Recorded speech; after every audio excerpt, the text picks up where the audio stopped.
ആഗ്രഹിക്കുന്നു. ഇങ്ങനെ ഒരു അവസരം തരുവാൻ കർത്താവ് നൽകിയ ദാസന്മാരോടൊപ്പം ഞാൻ ദൈവത്തിന് സ്തോത്രം ചെയ്യുന്നു. വളരെ ഒരുക്കത്തോടെ വളരെ ആകാംക്ഷയോടുകൂടെ ബൈബിൾ ക്ലാസ്സിന് വന്ന എല്ലാവരെയും ഓർത്ത് ഞാൻ ദൈവത്തിന് സ്തോത്രം ചെയ്യുന്നു. ഇങ്ങനെ ഇരിക്കുന്നാണെന്ന് അറിയായിട്ട് എല്ലാം എഴുതിയെടുത്ത് ജീവിതത്തിൽ കൊണ്ടുവരാനുള്ള വലിയ ആഗ്രഹത്തിലാണ് ഇരിക്കുന്നത്. വാസ്തവത്തിൽ അങ്ങനെയാണ് നമ്മുടെ ഹൃദയമെങ്കിൽ ഇന്ന് കർത്താവ് സന്തോഷിച്ചു അല്ലേ? നമ്മുടെ ഹൃദയത്തെ ആ നിലയിൽ തന്നെ നമുക്ക് ആക്കാം.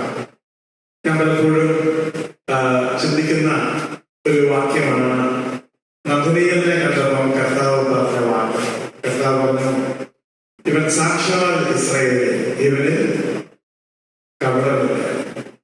ക്ലാസ്സോട് നഥനീയലിനെ കണ്ടിട്ട് കർത്താവ് പറഞ്ഞു, ഇവൻ സാക്ഷാൽ ഇസ്രായേലിൽ.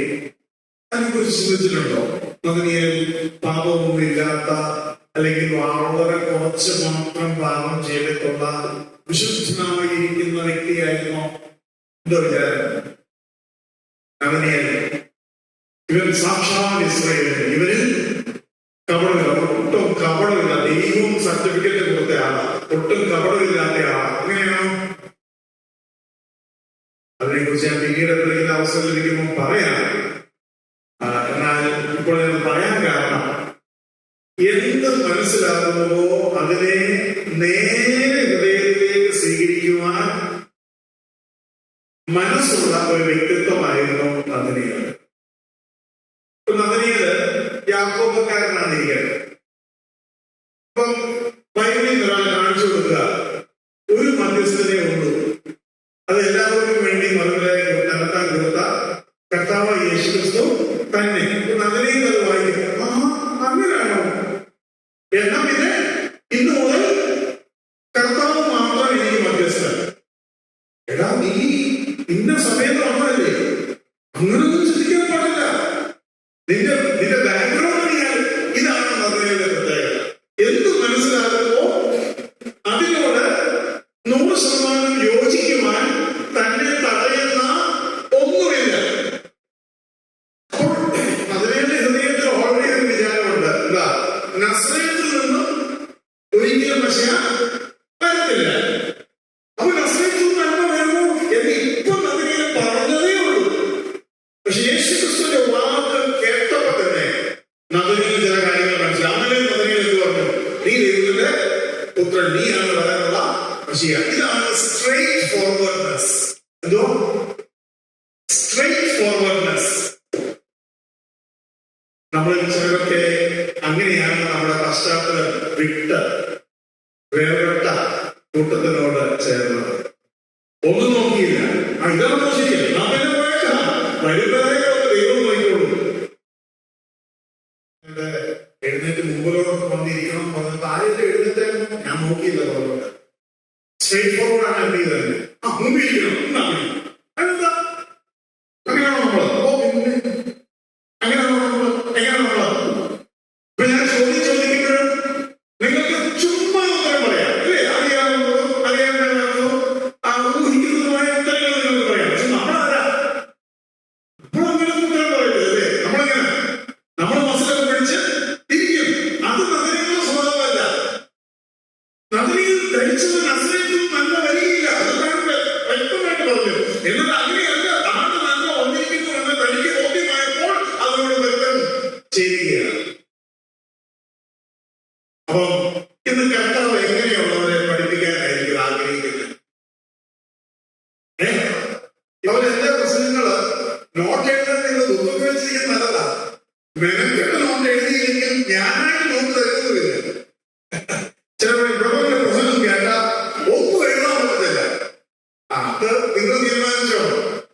കഴിഞ്ഞ പ്രാവശ്യം തോന്നുന്നു 22 മറ്റോ ഞങ്ങളുടെ വന്നേ. അപ്പൊ ഞാൻ അങ്ങനെ പറഞ്ഞു, എന്റെ പ്രസംഗം കേട്ട് നോട്ട് എഴുതാൻ എളുപ്പമല്ല, അതുകൊണ്ട് എഴുതാൻ കഴിയുന്നത് എഴുതണം, അതെനിക്ക് സന്തോഷമേ ഉള്ളൂ. അപ്പൊ ഒരു സമയം പറഞ്ഞു, ബ്രദറെ ഞാൻ തന്നെ എഴുതിയിരിക്കുന്നു. പുള്ളി എന്നെ കാണിച്ചു. ആ സമയത്ത് വീട്ടിൽ മുഴുവൻ നോട്ടും കണ്ടാൽ മുഴുവൻ എഴുതിയിട്ടുണ്ട്. എനിക്ക് വളരെ സന്തോഷം തോന്നി. അപ്പൊ എഴുതാൻ പറ്റും.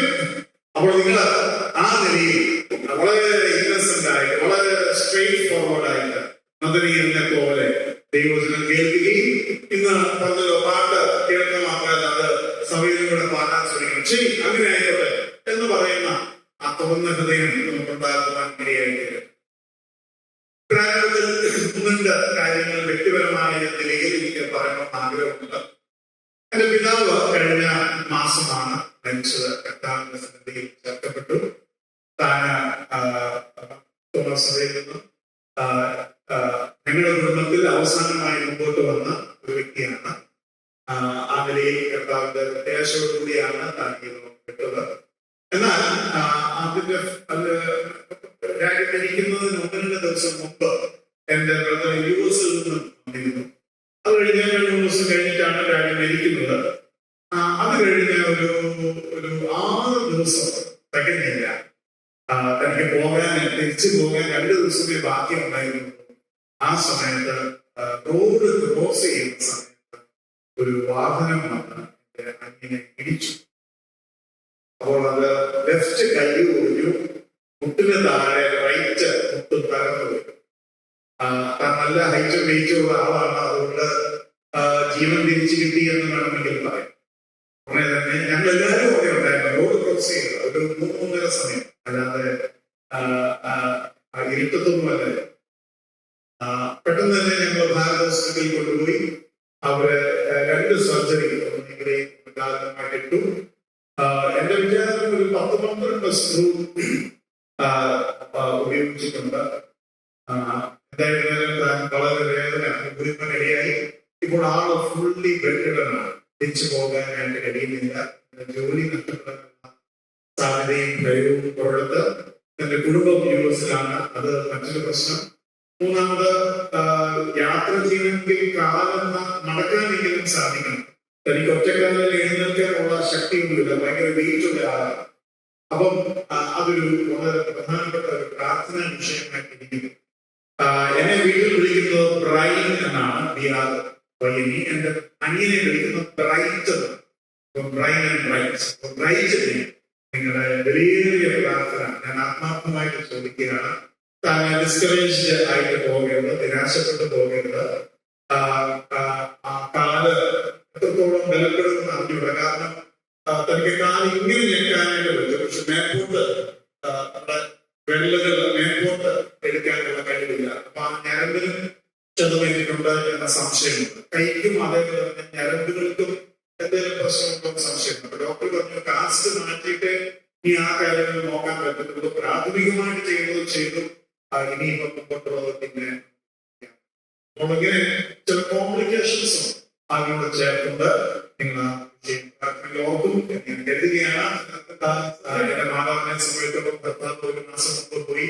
ഇപ്പോൾ ഇവിടെ മകൻ ഇങ്ങനെ ആയിരിക്കുന്നു. സഹായിക്കാൻ കഴിഞ്ഞില്ല. ഇപ്പോൾ ഈ സാഹചര്യം പറഞ്ഞതുപോലെ മത്തായി സുവിശേഷം 10:39 നമ്മൾ നിൽക്കുന്നത്. ആ വാക്യം നിങ്ങൾക്ക് ഇവിടെ കാണാൻ പറ്റുമ്പോൾ അറിഞ്ഞൂടാ. ലൈറ്റിന്റെ വെട്ടം കാരണം വായിക്കാൻ പ്രയാസമുണ്ട്. എന്നെ സഹായിക്കാൻ സഹോദരൻ ഗോപിയുണ്ട്.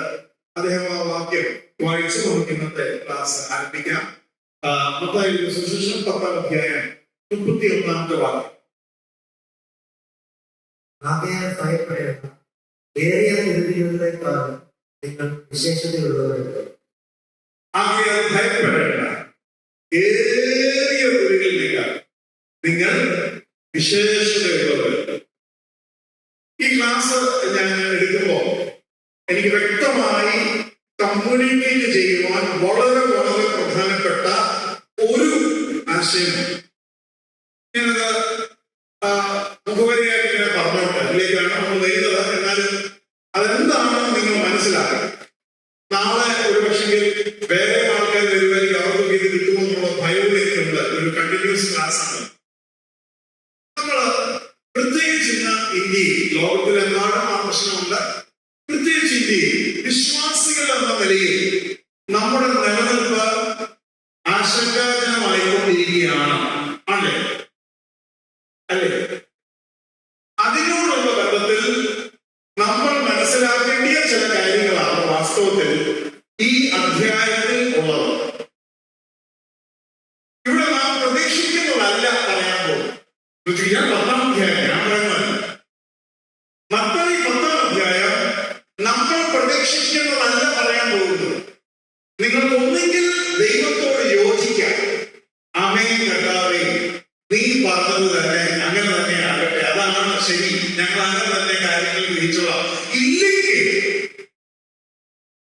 നമ്മൾ ദൈവത്തെ കുറ്റം പറയും, ദൈവത്തിന്റെ നമ്മുടെ ജീവിതത്തിൽ സംഭവിക്കുന്ന കാര്യങ്ങളുടെ തീരുമാനങ്ങളോട് നമ്മൾ യോജിക്കാൻ വരും, ദൈവത്തോട് കംപ്ലൈന്റ് പറയും. എന്നാലും എന്റെ ദൈവമേ എന്നോട് ഇത് വേണ്ടായിരുന്നു എന്ന് പറയാൻ ഇടയായിത്തീരും. എന്നുള്ള കാര്യത്തിൽ സംശയം വേണ്ട. ഈ ക്ലാസ് നിങ്ങൾക്ക് മനസ്സിലാക്കുന്നതുപോലെ മനസ്സിലായില്ലെങ്കിൽ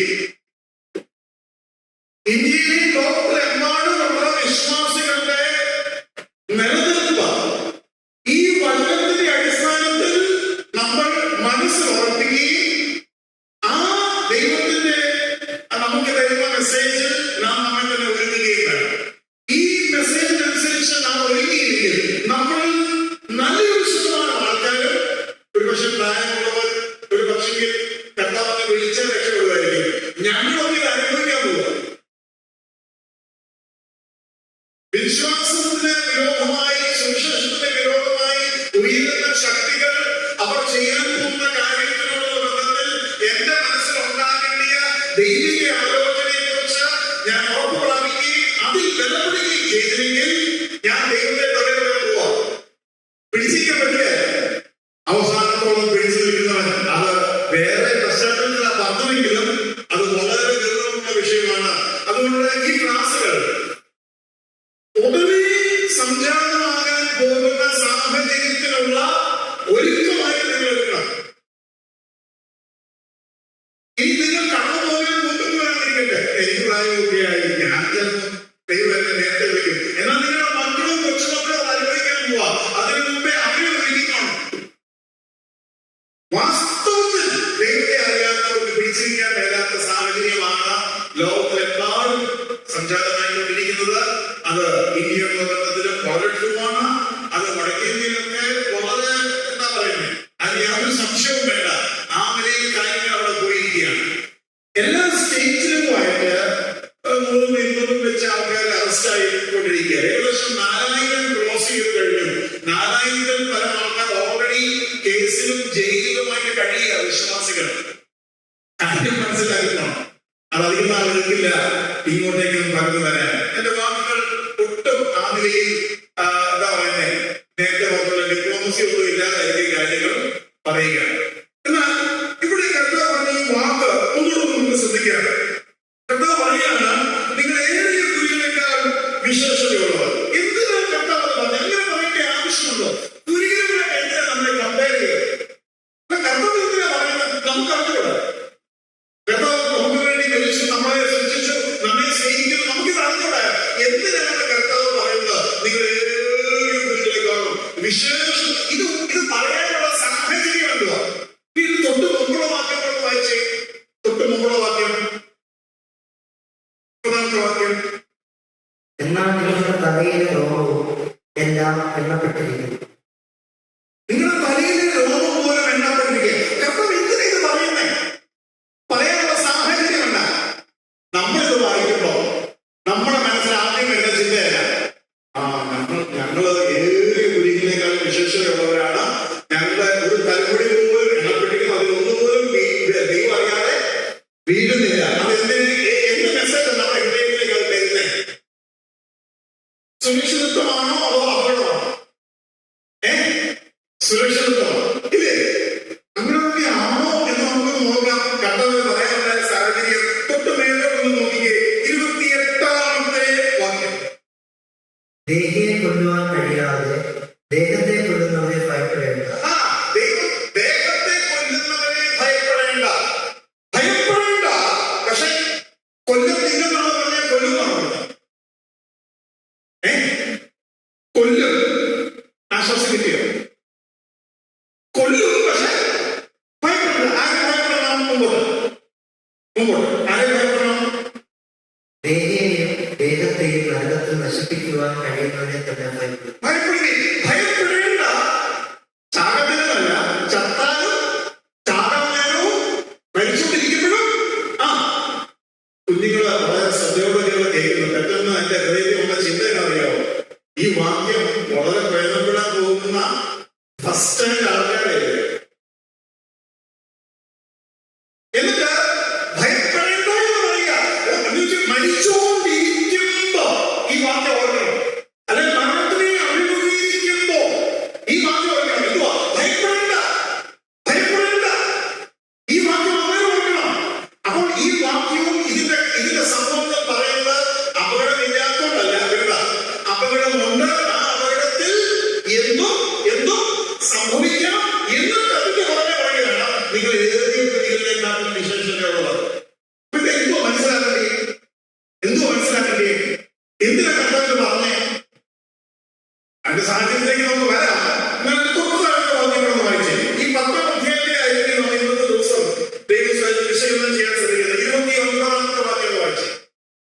കാശിന് രണ്ടു കുരുകിൽ നിൽക്കുന്നില്ലേ? അവയെ ഒന്നുപോലും നിങ്ങളുടെ പിതാവ് സമ്മതിക്കാതെ ഇടത്ത് വീഴുകയും. ആക്ച്വലി ലൂക്കോസിൽ എഴുതിയിരിക്കുന്നത് കാശിന് രണ്ട് കാശിന് 5 കുരികിലിനെ വിൽക്കുന്നില്ലയോ, അതിൽ ഒന്നുപോലും നിങ്ങൾ പിതാവ് അറിയാതെ വീഴുന്നില്ല. അവിടെ അത് കുറച്ചുകൂടെ അർത്ഥമുണ്ട്. ഒരു കാശിന് 2 കുരികിൽ, 2 കാശിന് 5 കുരികിൽ. അപ്പൊ ഒരു കുരികിൽ എന്തുവാ? ഫ്രീ. ഫ്രീ എന്ന് പറഞ്ഞാൽ എല്ലാവർക്കും അറിയാം അല്ലേ? ഒരു കുരികിൽ ഫ്രീ. അതിൽ ഒരു കുരികിൽ വീണാലും, ഫ്രീ ആയിട്ട് കിട്ടിയ കുരികിൽ വീഴുമ്പോഴും പിതാവ് അറിയാതെ വീഴുന്നില്ല. വീഴുന്നില്ല എന്നല്ല, പിതാവ് അറിയാതെ വീഴുന്നില്ലെന്നാണ് വ്യത്യാസം. മനസ്സിലാവുന്നു?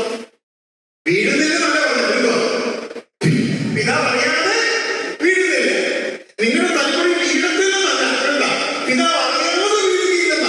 എന്ന് വെച്ച് കഴിഞ്ഞാൽ നിന്റെ വില കുറവായതുകൊണ്ടല്ല നീ മരിക്കുന്നത്. നിന്റെ വില കുറവായതുകൊണ്ടല്ല ഇപ്പോൾ നിന്നെ മരിക്കുവാൻ ദൈവം അനുവദിക്കുന്നത്. അത് നീ മനസ്സിലാക്കി മരിച്ചോണം. അത് നീ മനസ്സിലാക്കി മരണത്തെ, പ്രശ്നങ്ങളെ അഭിമുഖീകരിക്കണം.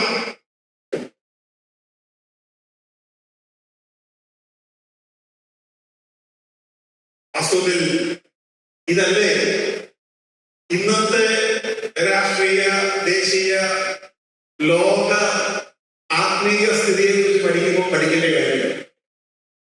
Will you stand? നിൽക്കുന്നു തോന്നുവൻ വീഴാതിരിക്കാൻ നോക്കട്ടെ എന്ന് പറഞ്ഞാൽ ഇനി വരും ദിവസങ്ങളിൽ നിൽക്കുന്നുവെന്ന് തോന്നുപോലുമില്ല. ഞാൻ ഈ പറഞ്ഞ മനസ്സിലായോ? എഴുതാനൊന്നും പറ്റുന്നുണ്ടോ? ഇങ്ങോട്ട് കയറിയത് ഇവിടെ റെക്കോർഡിംഗ് ചെയ്യുന്നുണ്ട്. ചിലപ്പോൾ നിങ്ങൾക്ക് അതിന്റെ റെക്കോർഡിങ്സ് കിട്ടും. ഇതങ്ങോട്ട് ഹൃദയത്തിൽ പതികട്ടെ. നോട്ടൊന്നും വേണ്ട, ഇതിനകത്തോട്ട് ഇരിക്കണം. എന്തോ സംഭവം കർത്താവ് പറയുകയാണ്, നിങ്ങൾ ഏതൊരു വിശ്വസിച്ചുള്ളവർ. എന്തിന് കർത്താവ് പറയേണ്ടി വന്നു? ഞാൻ നിങ്ങൾ മരിക്കേണ്ടി വരുമെന്ന് പറയുമ്പോൾ നിങ്ങൾക്കൊരു തോന്നൽ ഉണ്ടാക്കാൻ സാധ്യതയുണ്ട്. എന്തുവാ അത്? ശരി, ദൈവം എന്തോ ചെയ്യുന്നത്? ഞങ്ങൾ അതിൽ ആകാൻ വിചാരിക്കുക. ഞങ്ങൾക്കൊന്നും അത് വിലയില്ലേ? ഇന്നത്തെ ഏറ്റവും വലിയ പ്രശ്നമാണ് പിള്ളേരുടെ പ്രശ്നം, കുടുംബത്തിലെ പ്രശ്നം, അപ്പന്മാരുടെ പ്രശ്നം, ജോലി സ്ഥലത്തെ പ്രശ്നം. എന്നാ പ്രശ്നം? എന്തുവാ? വില. ഇല്ലേ? ഞങ്ങൾക്കൊരു വിലയില്ലെന്ന് എല്ലാവരും പറയുന്നേ. കർത്താവ് പറയാണ്, വിലയില്ലാഞ്ഞിട്ടല്ല, വില ഉണ്ടെങ്കിലും ദൈവം ചില കാര്യങ്ങൾ ചെയ്യുമ്പോൾ അതിൽ ഉണ്ടാകാൻ സാധ്യതയുള്ള അപകടങ്ങളെ ദൈവം എന്നെ വിലമതിക്കുന്നു എന്ന് മനസ്സിലാക്കിക്കൊണ്ട് തന്നെ അതിനായി പോകണം. ഈ പട്ടാളക്കാര് അങ്ങ് കാർഗിലും കാശ്മീരിലൊക്കെ പോയി വെടിയുണ്ട കൊണ്ട് മരിച്ച് ബോഡി ഇവിടെ വരുമ്പോ നിങ്ങൾ പത്രത്തിലൊക്കെ വായിച്ചു കാണും. ഒരു മന്ത്രിയോ ഒരു രാഷ്ട്രീയക്കാരൻ പോലും ഇല്ലാതെ ചിലപ്പോ ആ ബോഡി ഇവിടെ കൊണ്ടുവന്ന് അടയ്ക്കുന്ന സാഹചര്യങ്ങൾ ഉണ്ടായിട്ടുണ്ട്. നിങ്ങൾ തന്നെ പറ, പട്ടാളക്കാരെ ഓർമ്മ നിങ്ങൾക്ക് ഒരു സംഭവം. നിങ്ങളുടെ നമ്മുടെ ഓരോരുത്തരുടെ സംരക്ഷണ ഓർത്താക്ക് വേണ്ടിയാണ് അവരവിടെ മരിക്കുന്നത് അല്ലേ?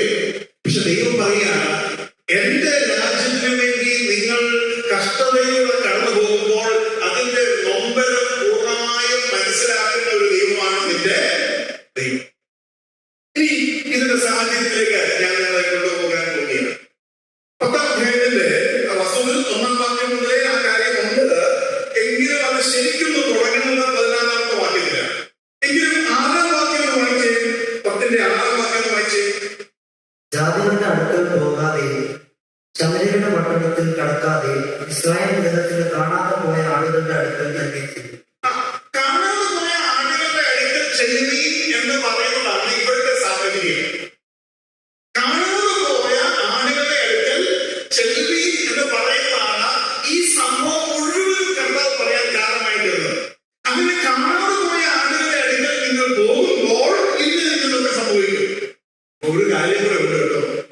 ഈ കാണാതെ പോയ ആളുകളുടെ പുറകെ പോയില്ലെങ്കിൽ കുറെയൊക്കെ നമുക്ക് രക്ഷപ്പെടാം.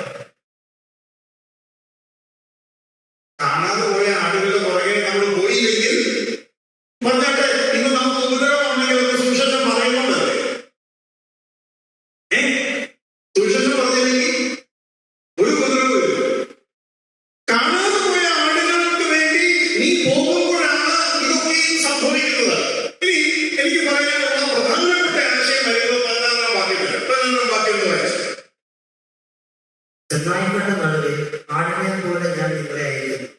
ആകയാൽ പാമ്പിനെ പോലെ ബുദ്ധിയുള്ളവരും പ്രാവിനെ പോലെ കളങ്കമില്ലാത്തവരും ആയിരിക്കും. നമ്മുടെ കർത്താവ് ആടുകളെ അന്വേഷിച്ച് നമ്മളെ വിടുന്ന നല്ല ഇടയനെ. നല്ല ഇടയനെ കുറിച്ച് ചിന്തിക്കുമ്പോൾ ആദ്യം നമ്മുടെ മനസ്സിൽ വരുന്നത് നല്ല ഇടയൻ തന്റെ ആടുകൾക്ക് വേണ്ടി ജീവനെ കൊടുക്കുന്നു. 16-ാം വാക്യത്തിലെ ഇടയൻ എങ്ങനെയാണ്? 16-ാം വാക്യത്തിലെ ഇടയൻ എങ്ങനെയാണ്? 16-ാം വാക്യത്തിലെ ഇടയൻ എങ്ങനെയാണ്? നിങ്ങളെ ആടുകളെ പോലെ ആടുകളിലും അയ്യോ ആടുകളെ പോലെ ആടുകളിലും നമ്മുടെ 12-ാമത് തോന്നാം അതൊക്കെ എഴുതിയിരിക്കുന്നത്. ആടുകളെ പോലെ എങ്ങനെ വിടുക? ചെന്നായ്ക്കളുടെ അടുക്കലേക്ക്. നമ്മുടെ ഇടയനെ പരിചയപ്പെടുക ചെയ്യാൻ പോകുന്നുണ്ടോ? നമ്മുടെ ഇടയനെ പരിചയപ്പെടാൻ പോവുക എന്നാണ്. നമ്മുടെ ഇടയൻ എങ്ങനെയുള്ള ഇടയനാ? നമുക്ക് വേണ്ടി ജീവനെ നൽകി നമ്മളെ സ്വന്തം ആടുകളാക്കിയിട്ട് ആ ആടുകളായ നമ്മളെ ചെന്നായ്ക്കളുടെ നടുവിലേക്ക് അയക്കാൻ പോവാ. അപ്പൊ നമുക്ക് കർത്താവ് ചോദിക്കാം, കർത്താവ് ഇതെന്നാ പണിയാ? ചെന്നായ്ക്കളുടെ നടുവിലേക്ക്, ചെന്നായ്ക്കളുടെ അടുക്കലേക്ക് പോലുമല്ല, ചെന്നായ്ക്കളുടെ നടുവിലേക്കാ. അങ്ങനെ പോകുമ്പോൾ എന്തായിരിക്കും സംഭവിക്കുക?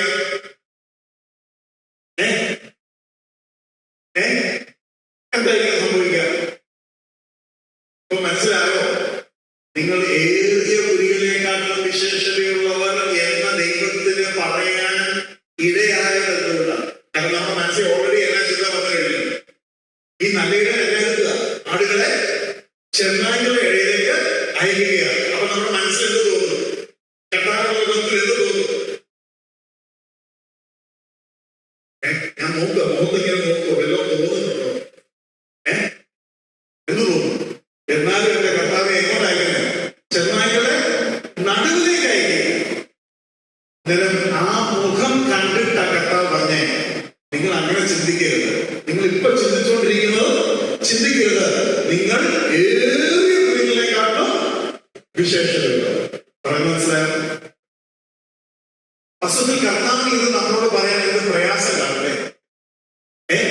കർത്താവിന് ഈ കാര്യം നമ്മളോട് പറയാൻ എന്തുമാത്രം പ്രയാസം കാണും. ഇനി ചെന്നായ്ക്കളുടെ നടുവിലേക്ക് ആളുകളെ അയക്കുക. അപ്പോൾ മനസ്സിലാക്കണം, അങ്ങനെ നമ്മളെ ചെന്നായ്ക്കളുടെ നടുവിലേക്ക് പോകുമ്പോൾ അപകടം ആടുകൾക്കാണോ ചെന്നായ്ക്കൾക്കാണോ? ചെന്നായ്ക്കൾക്കാണ് അതോ ആടുകൾ?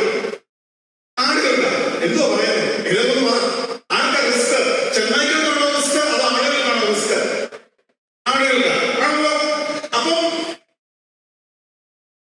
ഉപദ്രവിക്കരുത് എന്ന് ആരോടാ പറയുകയെ? ചെന്നായ്ക്കളോടാണോ ആടുകളോടാണോ? ചെന്നായ്ക്കളോടാ.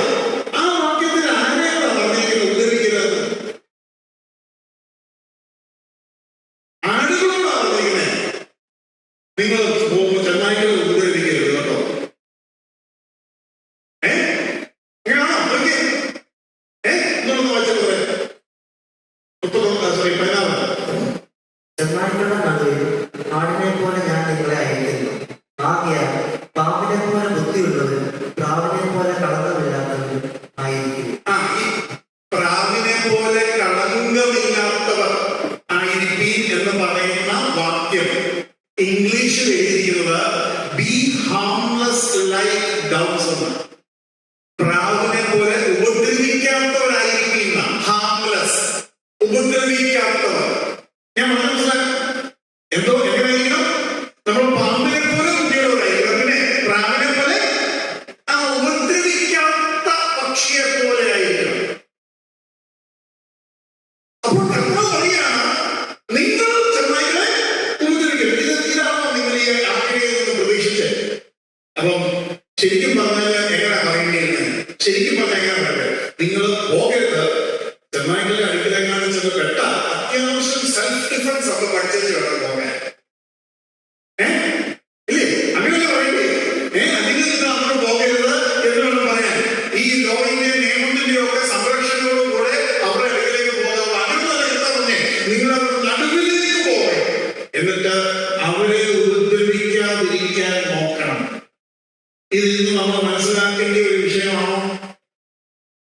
ഞാൻ ചോദിച്ചോട്ടെ, നമ്മളോട് വൈരാഗ്യമുള്ള വിരോധമുള്ളവരോടുള്ള ബന്ധത്തിൽ നിങ്ങളുടെ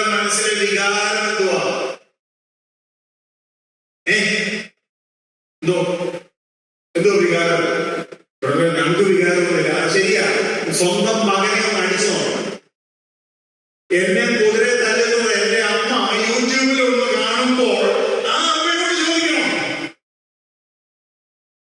നമ്മുടെ സ്വന്തത്തിലുള്ള സ്വന്തം രക്തത്തിനെ ഉപദ്രവിക്കുമ്പോൾ, നമ്മളെ ഉപദ്രവിക്കുമ്പോൾ ഈ വാക്യം വായിച്ചിട്ട് കർത്താവേ അന്ന് പറഞ്ഞ ശരി എന്ന് പറയാൻ പറ്റുമോ?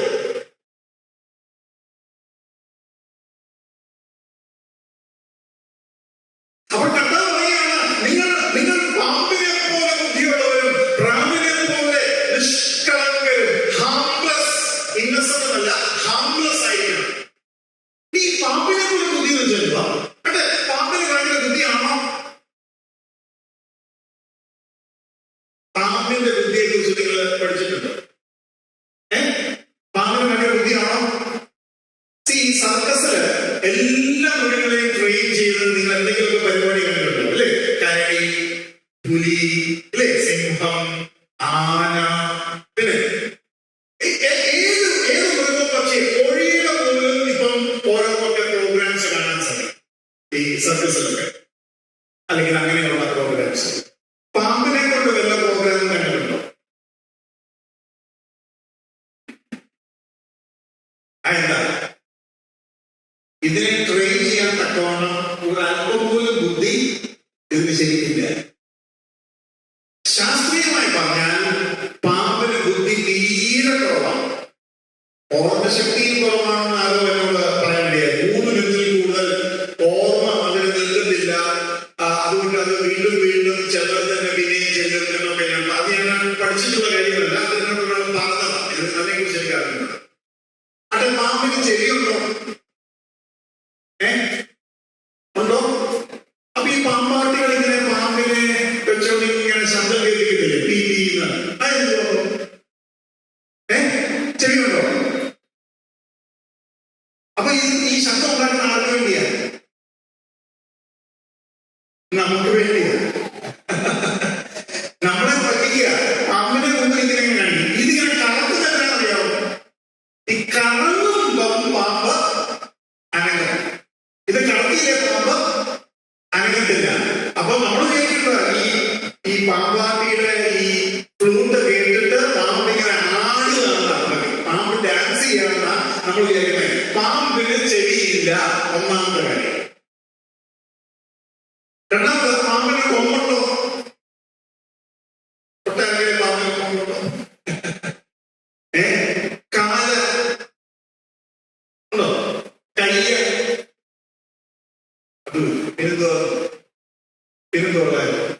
ഇതിന്റെ കാഴ്ച എന്ന് പറയുന്നത് വളരെ കുറച്ച് ദൂരമേ പാമ്പിനെ കാണാൻ പറ്റുള്ളൂ. പാമ്പിന്റെ കാഴ്ചയും വളരെ ചെറുതാണ്. പിന്നെ ഒന്നുകൂടെ, പാമ്പിന് ടെമ്പറേച്ചർ ഡിഫറൻസ് അറിയാനുള്ള കഴിവില്ല. അതായത് നമ്മുടെ സ്കിന്നിൽ ചൂടാകുന്ന പറയില്ലേ. പക്ഷെ പാമ്പ് എങ്ങനെ അറിയുന്നറിയോ? പാമ്പ് നാക്ക് നീട്ടും. നാക്ക് നീട്ടിയിട്ട് ഈ പൊടിപടലങ്ങൾ അതിൽ പറ്റുന്നത് വെച്ചുകൊണ്ടാണ് അത് ഗസ് ചെയ്യുന്നത്. ചൂട് കൂടുതൽ, ചൂട് കുറവ്. അതുകൊണ്ട് ഇതിനെ കണ്ടിന്യൂസ് നാക്ക് നീട്ടിക്കൊണ്ടിരിക്കും. അപ്പൊ പാമ്പിന് എന്തോ ബുദ്ധിയില്ല, ചെവിയില്ല, കൊമ്പില്ല, കയ്യില്ല, കാലില്ല, ടെമ്പറേച്ചർ അറിയാനുള്ള കഴിവില്ല.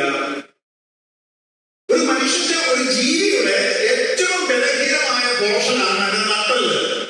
ഇതിനാകെ കൂടെ ഉള്ളത് നട്ടല്. അത് വെച്ച് അതിന് നീക്കണം. കയ്യിൽ കാലില്ലാത്തൊരു മനുഷ്യൻ എഴയുന്നത് കണ്ടിട്ടുണ്ടോ? കയ്യിൽ കാലില്ലാത്ത മനുഷ്യരുണ്ട്, കണ്ടിട്ടുണ്ടോ?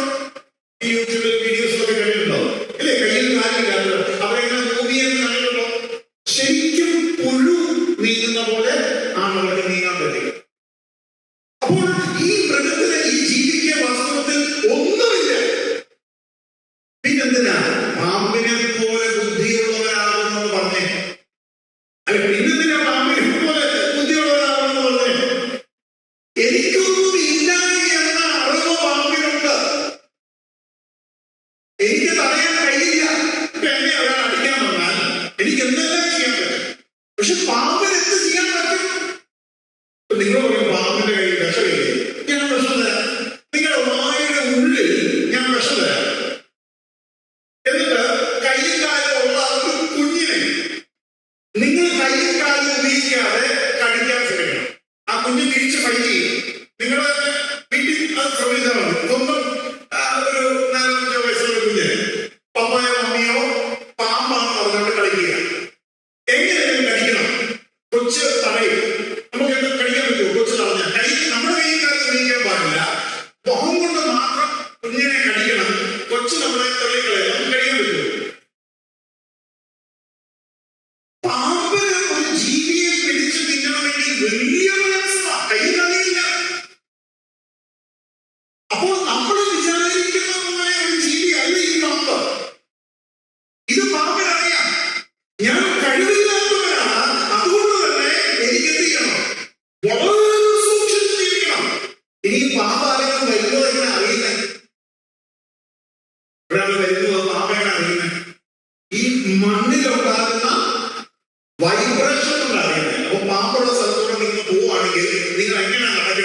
പതുക്കെ നടക്കണോ അതോ ഉറച്ച ഇടിച്ചിടിച്ച ശബ്ദങ്ങൾ പറയണോ? ഇടിച്ചിടിച്ച് ശബ്ദം. പാമ്പുണ്ടേ എന്ന് പറഞ്ഞാൽ പതുക്കെ പോയ പാമ്പ് അറിയത്തില്ല. പാമ്പ് ഞങ്ങൾക്ക് പാമ്പ് കഴിക്കുന്നു. നിങ്ങൾ ഇടിച്ചിടിച്ച് കാലുകൾ പുറത്തോട്ട് ശബ്ദത്തോടുകൂടിയാണ് പോകുന്നതെങ്കിൽ പാമ്പ് അറിയും. പാമ്പ് കേൾക്കുന്നത് അത് ഓടാനായിട്ട് ശ്രമിക്കും. പാമ്പ് ഈ നിലയിൽ ബുദ്ധിയുള്ള ഏത് നിലയിൽ കഴിവില്ലാത്തതുകൊണ്ട് എങ്ങനെ രക്ഷപ്പെടണമെന്ന വളരെ നന്നായി ചിന്തിക്കാൻ കഴിവുള്ള ഒരു ജീവിയാണ് പാമ്പ്. ഇതൊന്നുമില്ലാതെ അവൻ ജീവിക്കുക. അപ്പോൾ ദൈവം നമ്മളോട് പറയാം, നിങ്ങൾ പാമ്പിനെ പോലെ. മനസ്സിലായോ? സുവിശേഷം അറിയിക്കുന്നവൻ വളരെ സൂക്ഷിച്ചാണ് സുവിശേഷം അറിയിക്കേണ്ടത്. ചിലരുണ്ട് സുബോധമില്ലാതെ സുവിശേഷം പറയും, അടിക്കെട്ടുന്നത്. കർത്താവ് പറയും, നീ പ്രാവിനെ പോലെ നിഷ്കളങ്കനായിരുന്നു, പക്ഷെ പാമ്പിനെ പോലെ ബുദ്ധി ഇല്ലാതെ പോയി. എന്നാൽ അങ്ങനെയാണെങ്കിൽ ചില അപകടങ്ങൾ ഉണ്ടാകാൻ വളരെ നമ്മൾ ശ്രമിച്ചുകൊണ്ടിരുന്നത് കർത്താവ് അത്യപൂർവമെന്ന് ചിന്തിക്കത്തക്കവണ്ണം പറഞ്ഞ ആ വാക്കിന്റെ കാരണമാണ് നിങ്ങൾ അനേകം ഗുരുവിനേക്കാൾ വിലയേറിയതാണ്.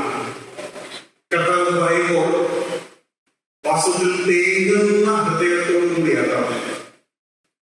കാരണം കർത്താവിനെ ഒരു പ്രത്യേക നോട്ടം നോക്കുന്ന സമയമാണ്. ഞങ്ങള് ചെന്നായ്ക്കളെ വിട്ടിട്ട് ചെന്നായ്ക്കളെ ഉപദ്രവിക്കരുത്, മറിച്ച് നിങ്ങൾ നിഷ്കളങ്കരായിട്ട് അവരുടെ പോകണം. പിന്നീടുള്ള ഭാഗം നമ്മൾ വായിച്ചില്ല. അവിടെ ചെന്ന് കാണാൻ സാധിക്കുന്ന അവർ നിങ്ങളെ ഉപദ്രവിക്കും, അതൊക്കെ നിങ്ങൾ സഹിച്ചോണം. എന്നിട്ട് മരണത്തോട് നിങ്ങൾ അടുക്കുമ്പോൾ ഭയമില്ലാതെ മരണത്തിനെ അഭിമുഖീകരിക്കണം. അപ്പോൾ യാതൊരു കണ്ണിച്ചോരയില്ലാത്ത ഈ വാക്കുകൾ കേൾക്കുമ്പോൾ ആ മുഖത്തുണ്ടാകുന്ന ആ ഹൃദയത്തിലുണ്ടാകുന്ന ആ ചിന്തയെ കണ്ടിട്ടാണ് കർത്താവ് പറഞ്ഞത്, നിങ്ങൾ അനേകം ഗുരുവിനേക്കാൾ വലിയ. അപ്പോൾ ശരിക്കും പറഞ്ഞാൽ ഇവിടെ ദൈവം കൊണ്ടുവരാൻ ഉദ്ദേശിക്കുന്ന ഒരു ആശയമാണ്. നിങ്ങൾക്ക് എഴുതണമെങ്കിൽ എഴുതാം. Value in God's heart gives us valor in the face of death. Value in God's heart gives us valor in the face of death. മരണത്തെ അഭിമുഖീകരിക്കുമ്പോൾ എനിക്ക് ദൈവത്തിന്റെ ഹൃദയത്തിലുള്ള മൂല്യം എന്നെ ധൈര്യത്തോടെ അത് അഭിമുഖീകരിക്കാൻ സഹായിക്കുന്നു. മരണത്തിലെ ധൈര്യം ദൈവത്തിലുള്ള എന്റെ മൂല്യമാണ് സഹായിക്കുന്നത്. മരണത്തിലെ ധൈര്യം ദൈവത്തിന്റെ ഹൃദയത്തിൽ എനിക്കുള്ള മൂല്യമാണ് കഴിയുന്നത്. ഇനി ചോദിച്ചേ, നമ്മുടെ ജീവിതത്തിലും നമ്മൾ പലപ്പോഴും കുടുംബത്തിന് വേണ്ടി കഷ്ടപ്പെടുമ്പോൾ കുടുംബത്തിലുള്ളവർ നമുക്ക് വിലപ്പെട്ടവരായതുകൊണ്ടാണ് നമ്മൾ ആ കഷ്ടപ്പാടിന് തയ്യാറായി തീരുന്നത്. നമ്മെ വിലമതിക്കാത്ത ഒരു കുടുംബത്തിന് വേണ്ടി നമ്മൾ കഷ്ടപ്പെടും. അതുകൊണ്ടാണ് ഈ അന്നം സമ്പാദിച്ചുകൊണ്ട് വരുന്ന വ്യക്തിക്ക് വളരെ ബഹുമാനം കൊടുക്കണം എന്ന് നമ്മൾ പറയുന്നത്. കാരണം ആ കഷ്ടപ്പാട് വേർപ്പും ആ അടിയും വഴക്കും ഒക്കെ കേട്ട് ബസ്സിന്റെ തെളിവും ചൂടും ഒക്കെ സഹിച്ച് വീട്ടിൽ ശമ്പളമായി വരുന്ന കുടുംബനാഥന് കിട്ടേണ്ട ബഹുമാനം ലഭിച്ചില്ലെങ്കിൽ അവന് കഷ്ടപ്പെടാൻ തോന്നുകയല്ല. ഞാൻ നീതി പശ്ചാത്തലത്തിൽ നിന്നും ഉള്ള ഒരാളാണ്. ഞങ്ങളെ എപ്പോഴും ബൂസ്റ്റ് ചെയ്യും.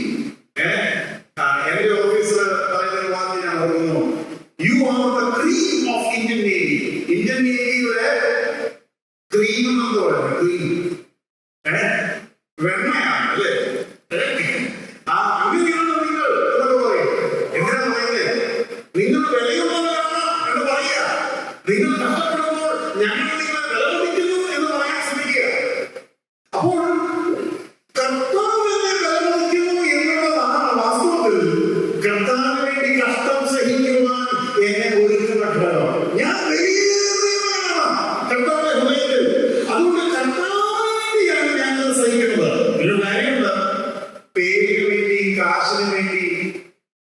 മറ്റുള്ളവരെ തോൽപ്പിക്കാനുമാണ് സുവിശേഷങ്ങൾ ചെയ്യുന്നെങ്കിലോ അവർക്കില്ലല്ലോ ഈ വാക്യം പ്രയോജനപ്പെടും എന്ന് തോന്നുന്നു. കർത്താവിന് വേണ്ടി തന്നെ ചെയ്യണം. ഒരു ശുശ്രൂഷ കഴിയുമ്പോൾ കർത്താവ് എന്ന ശുശ്രൂഷയെ സ്വീകരിച്ചു ഇനിയുള്ളതായിരിക്കണം നമ്മൾ ചിന്ത. കൊട്ടാരക്കരയിലെ സഹോദരന്മാർ എന്റെ ശുശ്രൂഷയെ സ്വീകരിച്ചു ഇനിയോ എന്നതിലുപരിയായി കർത്താവ് സ്വീകരിച്ചു ഇനിയുള്ളതായിരിക്കണം എന്റെ ഭാരം. അപ്പൊ ഞാൻ പറഞ്ഞു, പാമ്പ് ബുദ്ധിയില്ലാത്തതാണെങ്കിലും അതിന് കഴിവ് കുറവായതുകൊണ്ട്, പരിമിതി കുറവുകൊണ്ട് അത് വളരെ ബുദ്ധിയോടുകൂടെയാണ് വീരണമെന്നുള്ളത്. ഇത് ഗ്രഹിപ്പിക്കാൻ എന്റെ മനസ്സിൽ ഒരു ഉദാഹരണം വന്നത്. ഞാൻ കുറച്ച് ചോദ്യങ്ങൾ ചോദിക്കാൻ പോവുകയാണ്. ശ്രദ്ധിച്ച് കേൾക്കണം. സഹോദരിമാർക്കാണ് പൂർണ്ണ ബുദ്ധി, അതോ സഹോദരന്മാർക്കോ?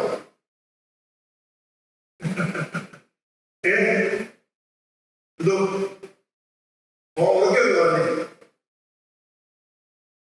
ഒന്നും കേട്ടില്ല. സഹോദരന്മാർക്കാണ്. സഹോദരന്മാർക്കാണ്. അത് ഈ പഴയ തലമുറക്കാരൊക്കെ ഒക്കെ സംഭവിക്കും. ഇപ്പോഴത്തെ പുതിയ തലമുറയൊന്നും സംഭവിക്കില്ലല്ലോ.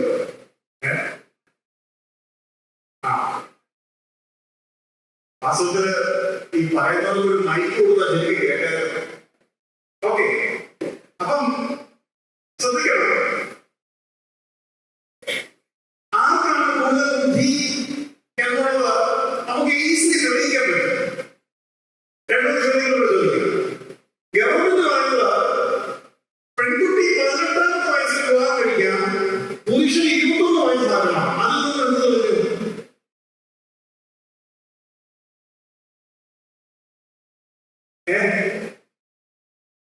എന്തോ 18 വയസ്സിൽ പെൺകുട്ടിക്ക് ഉണ്ടാകുന്ന പക്വത, ഇവിടെ ബുദ്ധി എന്ന് പറയുന്നത് പക്വത 21 വയസ്സിൽ പുരുഷനുണ്ടാകണമെന്ന് നിർബന്ധമില്ല. വേറെ ഒന്നുകൂടി കാര്യങ്ങളൊക്കെ 10ാം ക്ലാസ്സിന്റെ റാങ്ക് ലിസ്റ്റ് വരുമ്പോൾ കൂടുതലും അതിൽ പെൺകുട്ടികളാണോ ആൺകുട്ടികളാണോ? ആദ്യത്തെ ലിസ്റ്റിൽ കൂടുതലും ആൺകുട്ടികളാണോ പെൺകുട്ടികളാണോ? പെൺകുട്ടികൾ. 12ാം ക്ലാസ്സിന്റെ റാങ്ക് ലിസ്റ്റ് വരുമ്പോൾ കൂടുതൽ പെൺകുട്ടികളാണോ ആൺകുട്ടികളാണോ? പെൺകുട്ടികളാണ്. പക്ഷെ നീറ്റിന്റെ എൻട്രൻസ് എക്സാം വരുമ്പോൾ ഈ 12ാം ക്ലാസ്സിലെ റാങ്ക് ലിസ്റ്റിലെ പിള്ളേർ തന്നെയാണ് നീറ്റ് എഴുതുന്നത്. നീറ്റ് വരുമ്പോൾ അല്ലെ സീറ്റ് വരുമ്പോൾ ഏറ്റവും കൂടുതൽ അവിടെ വരുന്ന ആൺകുട്ടികളാണോ പെൺകുട്ടികളാണോ? വർഷങ്ങളായിട്ടാണ് അല്ലേ? ഇതെന്നെ എന്നാൽ 15 വയസ്സുള്ള ഒരു പെൺകുട്ടിയെ 15 വയസ്സുള്ള ഒരു ആൺകുട്ടിയെ നിർത്തിയാൽ കൂടുതൽ പക്വതയായിട്ട് കാണുന്ന പെൺകുട്ടിയായിരിക്കും. അപ്പൊ പരീക്ഷ എഴുതി 10ഉം 12ഉം നിങ്ങൾക്ക് നല്ല മാർക്ക് കിട്ടി. എൻട്രൻസ് വന്നപ്പോഴത്തേക്ക് ആൺകുട്ടിക്ക് നല്ല മാർക്ക് കിട്ടി. പക്വത അറിയുമ്പോൾ നിങ്ങൾക്ക് നല്ല പക്വത കുറവാണ്. എന്ത് സംഭവം? ബുദ്ധിയുടെ കാര്യത്തിൽ ശാസ്ത്രീയമായി തന്നെ പുരുഷന്മാർക്ക് അഡ്വാൻറ്റേജ് ഉണ്ട് എന്ന് തെളിയിക്കപ്പെട്ടിട്ടുണ്ട്. അതിന് പല കാരണങ്ങളാണ്. അതിന് ഒരു കാരണമാണ് പറയാം. നമ്മുടെ ന്യൂറോൺസ് അല്ലെങ്കിൽ നെർവ് സിസ്റ്റത്തിൽ ആണുങ്ങളുടെ നെർവ് സിസ്റ്റത്തിന് കൂടുതൽ ഘനമുണ്ടെന്നോ അതുകൊണ്ട് ബ്രെയിൻ സിഗ്നൽസ് പെട്ടെന്ന് പാസ് ചെയ്യാൻ സഹായിക്കുന്നുണ്ടോ, അകത്തെ കാൽക്കുലേഷന്റെ സ്പീഡ് വർദ്ധിക്കുന്നുണ്ടോ, ഒക്കെയുള്ള കാരണങ്ങളായിട്ട് ഞാൻ വായിച്ചിട്ടുണ്ട്. എന്നാൽ ഈ പക്വത പെൺകുട്ടികൾക്ക് കൂടുന്ന എങ്ങനെയാണ്? അവർക്കൊരു കാര്യം അറിയാം. ഞാനൊരു പെൺകുട്ടിയാണ്, എനിക്ക് പുരുഷന്റെ അത്രയും ബലമില്ല. എനിക്ക് മറയ്ക്കുവാൻ എന്റെ ശരീരത്തിൽ കൂടുതൽ ഇടം മറയ്ക്കപ്പെടേണ്ട ഇടങ്ങളാണ്. അത് അല്ലെങ്കിൽ അത് അപകടം വരുത്തും എന്ന പെൺകുട്ടിക്ക് അറിയാം. അവർ ഒരേ സമയത്ത് തലയും ശരീരവും കാലും ഒക്കെ ശ്രദ്ധിക്കുന്നതാണ്. നിങ്ങൾക്കറിയാം, ആണുങ്ങൾ എന്തെങ്കിലും നോക്കണമെങ്കിൽ ഇങ്ങനെയാണോ, പെണ്ണുങ്ങൾ നോക്കുന്നത് ഇങ്ങനെയാണ്. ഇല്ലേ? കാരണം ആണുങ്ങൾ അല്ലെങ്കിൽ പുരുഷന്മാർ അവർക്ക് ബലമുണ്ട് എന്ന തോന്നൽ നമ്മുടെ സമൂഹത്തിൽ ആൺകുട്ടികളെയും പെൺകുട്ടികളെയും വെച്ച് നോക്കുമ്പോൾ ആണുങ്ങൾക്ക് ബലമുണ്ടെന്നുള്ള തോന്നൽ അവരെ അശ്രദ്ധയോടുകൂടെ ജീവിക്കുവാൻ കാരണമാക്കുന്നു. ശ്രദ്ധയോടെ ജീവിക്കണം. അതുകൊണ്ട് തന്നെ ബസ്സിൽ പോകുമ്പോൾ ആരെങ്കിലും ഒന്ന് തൊട്ടാൽ പെണ്ണറിയും. ബസ്സിൽ പോകുമ്പോൾ പേഴ്സ് പോയാൽ ഒരു ആണുങ്ങൾ അറിയില്ല. പെൺകുട്ടികൾക്ക് അവരുടെ ഹാൻഡ്കർച്ചീഫ്, സേഫ്റ്റി പിന്ന്, വാട്ടർ ബോട്ടില്, സ്കൂട്ടക്സ്, തലമുടി എല്ലാം അറിയാം. ആണുങ്ങളോട് പറയുകയാണ് സിമ്പിളാണ്. അപ്പോൾ നാം മനസ്സിലാക്കണം എന്തുകൊണ്ടാണ് പക്വതയുടെ കാര്യം വരുമ്പോൾ പെൺകുട്ടി മുമ്പോട്ട് വരുന്നത്. എന്നാൽ ബുദ്ധിയുടെ പ്രയോഗത്തിൽ പലപ്പോഴും ആൺകുട്ടികൾ മുമ്പോട്ട് വരുന്നതായിട്ട് കാണാൻ കഴിയും. എന്നാൽ മെനക്കെട്ടിരുന്ന് പഠിക്കാൻ കഴിയില്ല. അവരുടെ 10ലും 12ലും അവൻ പെൺകുട്ടികളെ കണ്ട് പുറകിലോട്ട് പോകുന്നത് കാണാൻ കഴിയും. ഇവിടെ ആരെയും കൂട്ടാനോ കുറയ്ക്കാനോ അല്ല ഞാനിത് പറഞ്ഞത്. പാമ്പിന്റെ അഡ്വാൻറ്റേജ് അതിന്റെ വീക്ക്നെസ് ആണ്. ദൈവം പറയുക, പാമ്പിനെ പോലെ നീ വീക്ക് ആണെന്ന് നീ അറിയണം. വീക്ക്നെസ് ഒത്തിരി ഗുണങ്ങളുണ്ട്. ഉദാഹരണത്തിന് കൃപ വർദ്ധിക്കുന്നത്, കൃപ മതിയാകുന്നത് എപ്പോഴാണ്? ബലഹീനതയിൽ എന്റെ കൃപ കഴിഞ്ഞു വരിക. അപ്പോൾ ബലഹീനതയിലാണ് കൃപ കഴിഞ്ഞു വരുന്നത്. അപ്പോൾ നമ്മൾ മനസ്സിലാക്കേണ്ട കാര്യം, കർത്താവ് നമ്മൾ പറയുന്നത് പ്രാബല്യം പോലെ ബുദ്ധിയുള്ളവരും പ്രാബല്യം പോലെ നിഷ്കളങ്കരും ആകണം. അങ്ങനെയാണെങ്കിൽ പോലും നിങ്ങൾ പിടിക്കപ്പെടാം. അതാണ് അടുത്ത വാക്യം പറയുന്നത്. 17ാം വാക്യത്തിൽ who you are and who they are. 17ാം വാക്യം പറഞ്ഞതാണ് നിങ്ങളാരാണ്, അവരാരാണ്. നമ്മൾ ആടുകളാണ്, അവരാണ് ചെന്നായികളാണ്. ഒരു കുഴപ്പം ഞാൻ ഊഹിച്ചൊരു പ്രശ്നമാണ്. ചേട്ടാ, ഇത് അവിശ്വാസികളോട് നമുക്ക് ഈ വാക്യം അവിശ്വാസികളോട് പറയാൻ നമ്മൾ എന്തോ പറയണം? നിങ്ങളെല്ലാം ചെന്നായികളാ, ഞങ്ങളെല്ലാം ആടുകളാ. അങ്ങനെ നമ്മൾ വേണ്ടി അപ്പൊ എന്തോ പറയണം? ശരിക്കും പറഞ്ഞാൽ അതിനകത്ത് വേറെ ചില കാര്യങ്ങൾ വരുന്നു.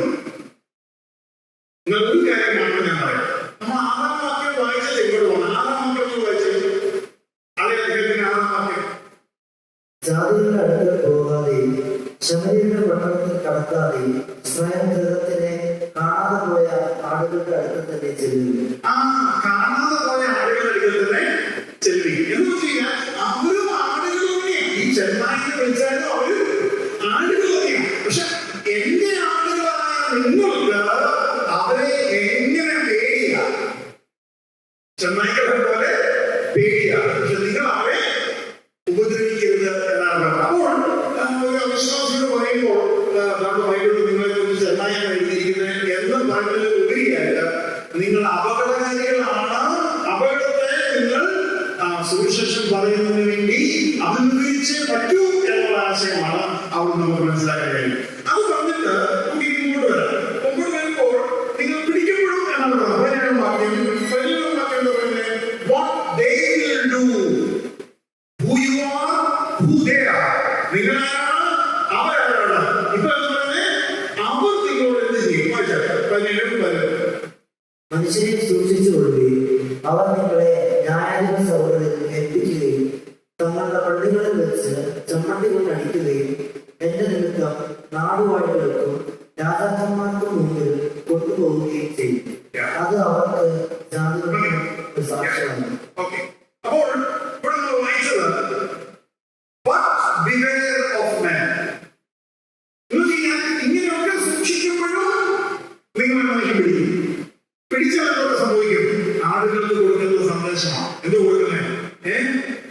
അവർ നിങ്ങളെ പിടിക്കും, ചമ്മണ്ടി കൊണ്ട് അടിക്കും, പിന്നെ സിനഗോഗിൽ നിങ്ങളെ കൊണ്ടുപോയി നിർത്തും, പിന്നെ ഗവർണൻസിന്റെ മുമ്പാകെ നിർത്തും, രാജാക്കന്മാരുടെ മുമ്പാകെ നിർത്തും, അവിടെ നിങ്ങളെ കൊണ്ടുവന്ന് ഉപദ്രവിക്കും. കർത്താവ് പറയുക. എന്നാൽ ഇങ്ങനെ ഒരാൾ പിടിക്കപ്പെടുമ്പോൾ, ഇപ്പൊ തന്നെ നമ്മുടെ ഇടയിൽ ഒരു സുവിശേഷകൻ പിടിക്കപ്പെട്ടു എന്ന വാർത്ത അങ്ങോട്ട് വരിക. നമ്മൾ ആദ്യം ചെയ്യുന്നത് പിടിക്കപ്പെട്ടു എന്ന വാർത്ത കിട്ടിയ ഉടനെ ആദ്യം ചെയ്യുന്നതാണ് ജോൺ മാത്യു ബീഹാറിൽ പോയി സുവിശേഷം അറിയിച്ചു. പിടിക്കപ്പെട്ടു എന്ന വാർത്ത കൊട്ടാരക്കര സഭകളിൽ എത്തുക.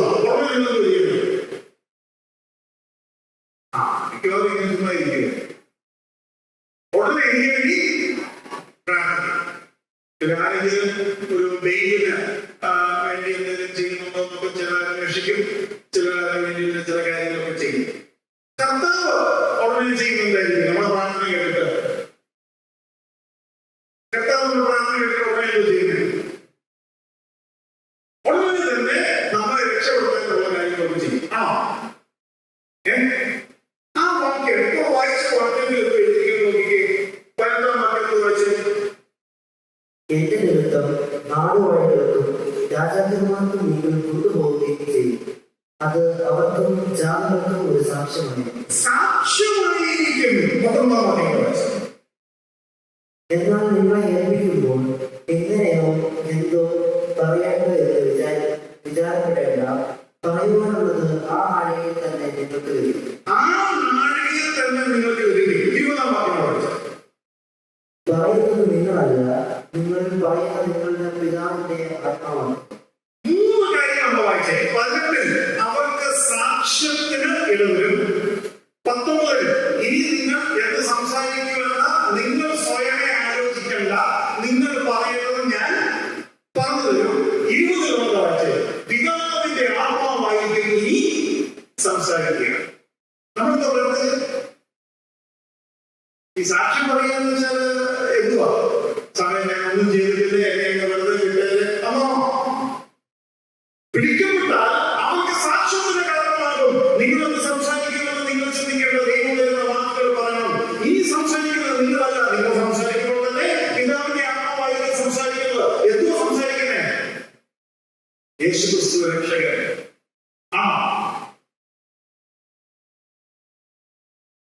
ഈ ഇടനെ പരിചയമുണ്ടോ? ഈ ആട്ടിടനെ പരിചയമുണ്ടോ?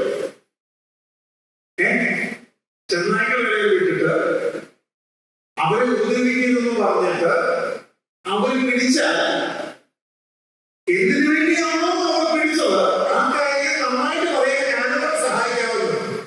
ഈ ഇടനെയാണോ പരിചയം? ഒന്നുകൂടെ ചിന്തിച്ചേ. ഈ കാലഘട്ടത്തിൽ വിശ്വാസി ഒഴുകുന്നത് ഇങ്ങനെയല്ലേ? സുവിശേഷകൻ വിശ്വാസി ഇങ്ങനെയാണ് ഒഴുകേണ്ടത്.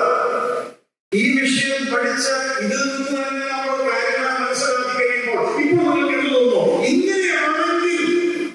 ഇങ്ങനെയാണെങ്കിൽ എന്തോ ചെയ്യണം? ഞാൻ മുഴുവൻ പറഞ്ഞത് എനിക്കറിയാം. ഇപ്പോൾ അത്രയും മനസ്സിലായ സ്ഥിതിക്ക് എന്തൊന്നും ചെയ്യുന്നത്? ആദ്യം ചെയ്യണം നിങ്ങൾക്ക് തോന്നുന്ന കാര്യമല്ല. ശരിക്കും പ്രാർത്ഥിച്ചത്, ശരിക്കും ബലം വേണം, ശരിക്കും കൃപ വേണം, ശരിക്കും ദൈവം വേണം, ശരിക്കും വിശ്വാസം വേണം. കാരണം കർത്താവ് നമ്മെ രക്ഷിക്കുന്ന പണിയല്ല പ്രധാനമായും ചെയ്യുന്ന.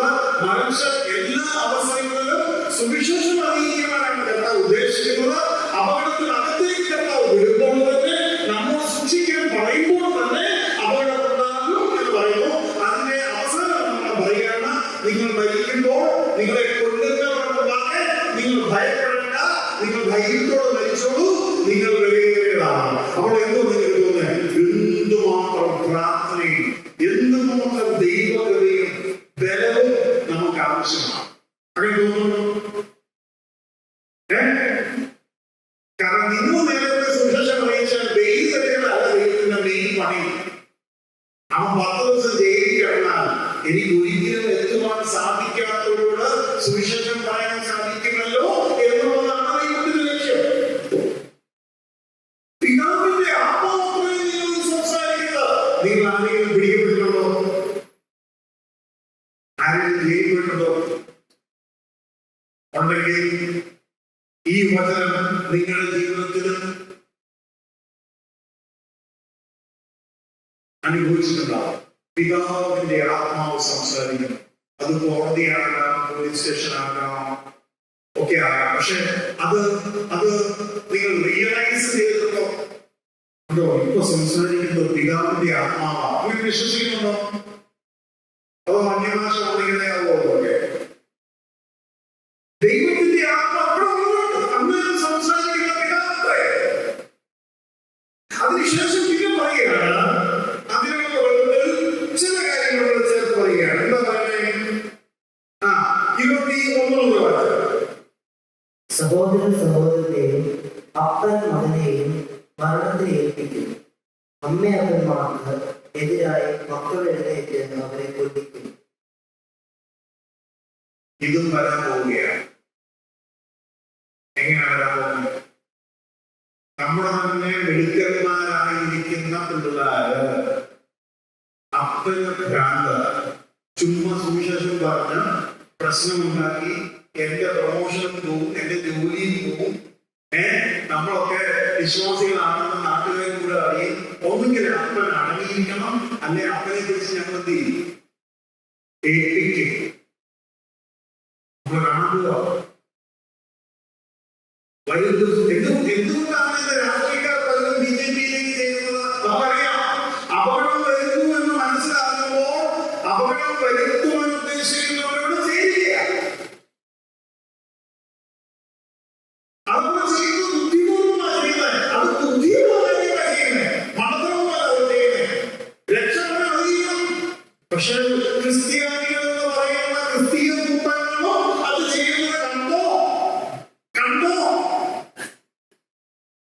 ആ കൂട്ടരോട് നാളെ ഗവൺമെന്റ് ചോദിക്കുക, ഈ പ്രധാനമന്ത്രി സുരക്ഷിതപ്പെടുന്ന നിങ്ങളായിട്ട് ഒന്നല്ലേ? അവർക്ക് പറയും ഞങ്ങൾക്ക് ഇവരുമായിട്ട് ഒരു ബന്ധം എന്ന് പറയും.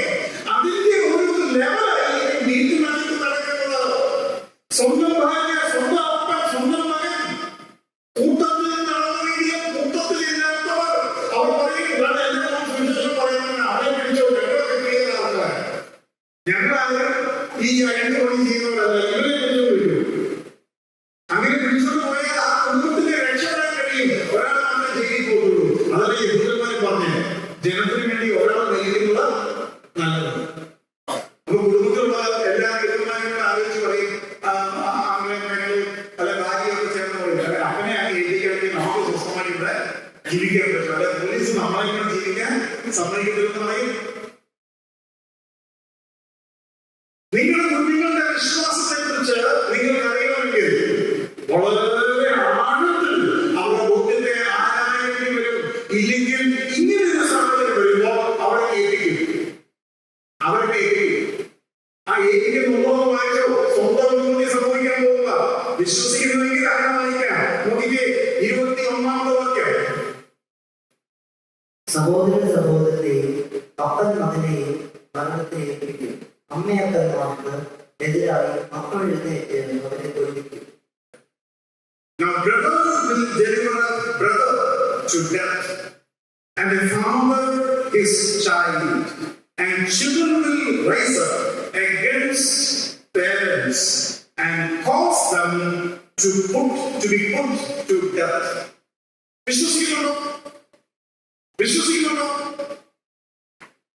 നമ്മുടെ വീട്ടിൽ ഇന്നല്ലെങ്കിൽ നാളെ സംഭവിക്കാൻ സാധ്യതയുണ്ട് എന്ന് നിങ്ങൾ വിശ്വസിക്കുമെങ്കിൽ ഇപ്പോൾ നിങ്ങൾ അങ്ങനെ പ്രാർത്ഥിക്കും. പിടിക്കപ്പെടുന്നതിന് മുമ്പ് തന്നെ അത് വരാൻ പോകുന്നു എന്നുള്ള കാര്യത്തിൽ സംശയമുണ്ടോ? ഞാൻ പറഞ്ഞു, ഈ ക്ലാസ് ഒരു സുഖത്തിന്റെ ക്ലാസ്, നിങ്ങൾ ഓർക്കാൻ തരുന്ന ക്ലാസ്. ഇത് ഇങ്ങനെ മയങ്ങി വരുന്നത് എനിക്ക് സങ്കടമുണ്ട്. പക്ഷെ ഇത് വരാൻ പോവുകയാണ്. എന്റെ കുടുംബത്തിൽ അല്ലെങ്കിൽ മറ്റൊരു സ്വന്തം കുടുംബത്തിൽ സഭയിൽ പൊതുവായ വിശ്വാസത്തിൽ വരുന്ന അല്പവിശ്വാസികളോ അല്ലെങ്കിൽ സംശയക്കാരോ ആയവർ പറയും, ഞങ്ങളെ പാസ് ചെയ്താൽ ഞങ്ങൾ ഉപദേശിച്ചത് ഇയാളെ ഉണ്ടാക്കിയത്. വേണമെങ്കിൽ അവരുടെ ജീവിതത്തിൽ ഇതും പറയും, ഞങ്ങൾ പാസ്റ്റർ സുവിശേഷകൻ എന്താ പറയുക പ്രലോഭിപ്പിച്ച് ഞങ്ങളിവിടെ കൊണ്ടുവന്നാന്ന് പറയും. കാരണം അങ്ങനെ പറയണമെങ്കിൽ അത് രക്ഷപ്പെടും. അങ്ങനെ പറയാമെങ്കിൽ അവർ രക്ഷിക്കപ്പെടും. ഇനി പിന്നെ പറഞ്ഞ വാക്യം ഇതാണ്, you will be hated by all for my name's sake, but he who endures to the end will be saved. ലോകം മുഴുവൻ നിങ്ങൾ നമ്മൾ പറഞ്ഞത് ഭാവിയിലുണ്ടാകാൻ പോകുന്ന വിഷയമാണെങ്കിലും ഇത് നിങ്ങളുടെ വ്യക്തിപരമായ ജീവിതത്തിൽ നിങ്ങൾ അനുഭവിച്ചിട്ടുണ്ടോ? ലോകം മുഴുവൻ എന്നെ വെറുക്കുക അങ്ങനെ അനുഭവിച്ചിട്ടുണ്ടോ? ഓഫീസിൽ, നിങ്ങളുടെ അയൽവക്കങ്ങളിൽ, നിങ്ങളുടെ കുടുംബത്തിൽ, പ്രത്യേകിച്ച് പൊതുവായ വിശ്വാസത്തിൽ വരുന്നവർ അനുഭവിച്ചിട്ടുണ്ടോ? നിങ്ങളെ അതിശയിച്ചിട്ടുണ്ടാവും.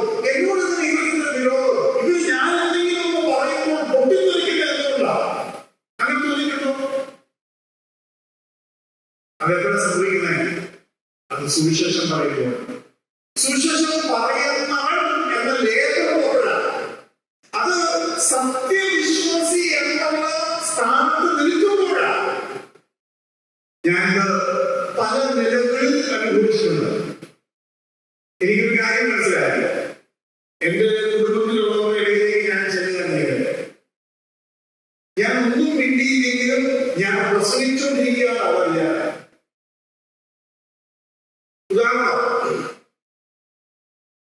യോസഫിന്റെ സഹോദരന്മാർ അവർ മേയ്ക്കുന്ന ആടുകളെ തന്നെ ഇടയ്ക്കിടയ്ക്ക് ഇടയ്ക്കിടയ്ക്ക് എന്താ പറയുന്നത് മട്ടൺ 65 ഒക്കെ ഉണ്ടാക്കിയ കഴിക്കും. അപ്പൊ ആ കുട്ടി യോസഫ് തന്നെ എടുക്കും. യോസഫ് കഴിക്കാതെ ഒരു മുറി ഇരിക്കും. കാരണം അപ്പനോട് കള്ളം പറയാനിരിക്കുക. ഒരു മൃഗം വന്ന് കഴിച്ച് കയറി പോയതാ, അങ്ങനെ ഒരാളിന്റെ എണ്ണം കുറഞ്ഞൊക്കെ പറയാനിരിക്കുക. 10 പേരുന്ന വെട്ടിയടിക്കുക. അപ്പൊ യോസഫ് കഴിക്കാതിരിക്കുമ്പോ യോസഫ് എന്ത് എടുക്കുന്നത്? അവൻ പ്രസംഗിക്കുന്ന തുല്യമായി ഇവർക്ക് തോന്നുന്നത്. ഞാൻ പറഞ്ഞ മനസ്സിലാകുന്നു.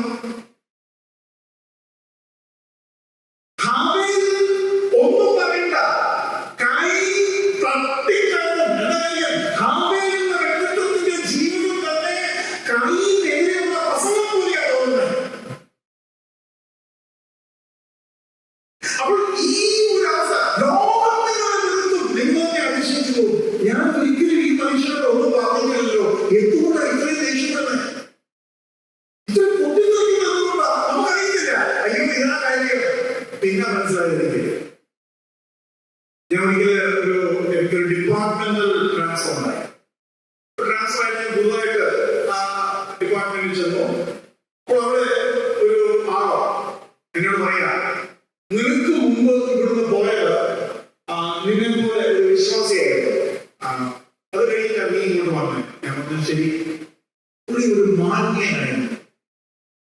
എനിക്ക് വലിയ സന്തോഷമാണ്. വിശ്വാസി പോയി വേറൊരു ജാതിക്കാരൻ പറയുകയാണ് മാന്യനായ വ്യക്തിയായിരുന്നു. അപ്പൊ ഞാൻ മനസ്സിൽ ചിന്തിച്ചു, നല്ല കാര്യം. അദ്ദേഹം ഒരിക്കലും അദ്ദേഹത്തിന്റെ വിശ്വാസം ഞങ്ങളോട് പങ്കിടാൻ പാടില്ല. ഇതെന്തിനാ എന്നോട് പറഞ്ഞു, നീ ഒരു മാന്യനാണ്. അന്ന് തന്നെ നമ്മുടെ മാന്യത പോയി. പക്ഷേ ഇന്ന് അനേക വിശ്വാസികൾ ജോലി സ്ഥലത്ത് വളരെ മാന്യരാണ്.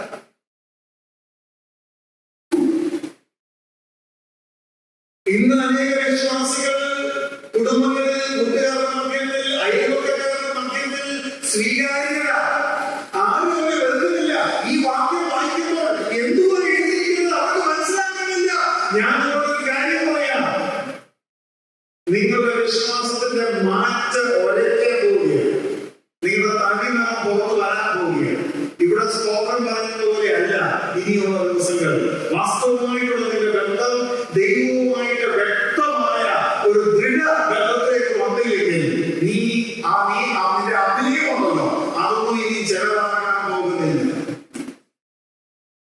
ഈ വാക്യം കർത്താവ് പറയുകയെ ഞാൻ നിമിത്തം, ആ വാക്യം വെച്ച് ഇങ്ങോട്ട് പറഞ്ഞു, എന്റെ നാമനിമിത്തം, because of my name, എല്ലാവരും നിങ്ങളെ പകയ്ക്കും. എല്ലാവരും നിങ്ങളെ പകയ്ക്കും. നിങ്ങളുടെ ജീവിതത്തിൽ ഇത് ശരിയോ തെറ്റോ? നിങ്ങളുടെ ജീവിതത്തിൽ ഇത് നിവർത്തിക്കപ്പെട്ടിട്ടില്ലെങ്കിൽ ഒരു കാര്യം വ്യക്തമാണ്, ക്രൂശിന്റെ ഇടർച്ച നീങ്ങിപ്പോയി. ഞാൻ ഇന്നും പരിച്ഛേദന പ്രസംഗിക്കുന്നെങ്കിൽ ക്രൂശിന്റെ ഇടർച്ച നീങ്ങിപ്പോയി. എന്ന് വെച്ചാൽ നിങ്ങൾക്ക് എന്തോ ഒരു സ്പെഷ്യൽ ലൈൻ നിങ്ങൾ കണ്ടുപിടിച്ചു. അങ്ങനെ നിങ്ങൾ രക്ഷപ്പെടുക. എങ്ങനെ വേണം നിങ്ങൾക്ക് തന്നെ തീരുമാനിക്കാം. ഇനി മുമ്പോട്ട് നോക്കാം. അടുത്ത് നോക്കിയേ, 21-ാം വാക്യം. സോറി, 23-ാം വാക്യം. എന്നാൽ ഒരു പട്ടണത്തിൽ നിങ്ങൾ ഉപദ്രവിച്ചാൽ മറ്റൊന്നിലേക്ക് ഓടിപ്പോകുകയും മനുഷ്യപുത്രം വരുമ്പോഴും നിങ്ങൾ ഇസ്രായേൽ പട്ടണങ്ങളെ സഞ്ചരിച്ച് തീരുകയില്ല എന്ന് ഞാൻ സത്യമായി നിങ്ങളോട് പറയും. നമ്മളിപ്പോ വായിച്ച വാക്യം ഇസ്രായേലിനുള്ള ബന്ധത്തിൽ ചിന്തിക്കേണ്ടതും സഭ എടുക്കപ്പെട്ടു പോയതിനു ശേഷം നടക്കേണ്ടതായ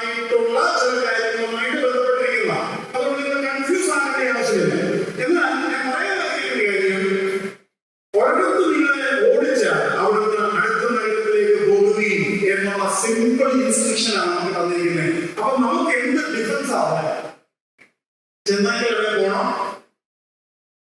അവരെ ഉപദ്രവിക്കരുത്, അവരുടെ ഉപദ്രവം മേടിക്കണോ? അവർ ഉപദ്രവിക്കുമ്പോൾ സാക്ഷ്യം പറഞ്ഞണോ? അത് കഴിഞ്ഞ് ലോകം മുഴുവൻ നിങ്ങളെ വീണ്ടും നിങ്ങളുടെ സ്വന്തം കുടുംബക്കാരെ തന്നെ നിങ്ങളെ ഒറ്റിക്കൊടുക്കാനും മരണത്തിൽ ഏൽപ്പിക്കുവാൻ ഇടയാകും. പിന്നെ നിങ്ങൾക്ക് എവിടെയെങ്കിലും പിടിക്കപ്പെട്ടില്ലെങ്കിൽ എതിർപ്പുണ്ടായാൽ അടുത്ത നഗരത്തിലേക്ക് ഓടിപ്പോകും. നഗരത്തിൽ നിന്ന് ഓടിപ്പോകാതിരിക്കാൻ വേണ്ടിയാണ് പലരും സുവിശേഷം പറയാനിരിക്കുന്നത്. കാരണം നമുക്ക് നഗരത്തിൽ നിന്ന് ഓടിപ്പോകാനായിട്ട് ഇവിടെ ഒത്തിരി വസ്തുവകളൊക്കെ ഉണ്ട്. ചിന്തിച്ച് 8-10 ഏക്കറുള്ളവർ, 1-2 ഏക്കറുള്ളവർ, വീടുള്ളവർ സുവിശേഷം പറഞ്ഞ അവിടുത്തെ നിലനിൽപ്പ് ഇല്ലാതാക്കിയാൽ പോകാൻ പറ്റുമോ?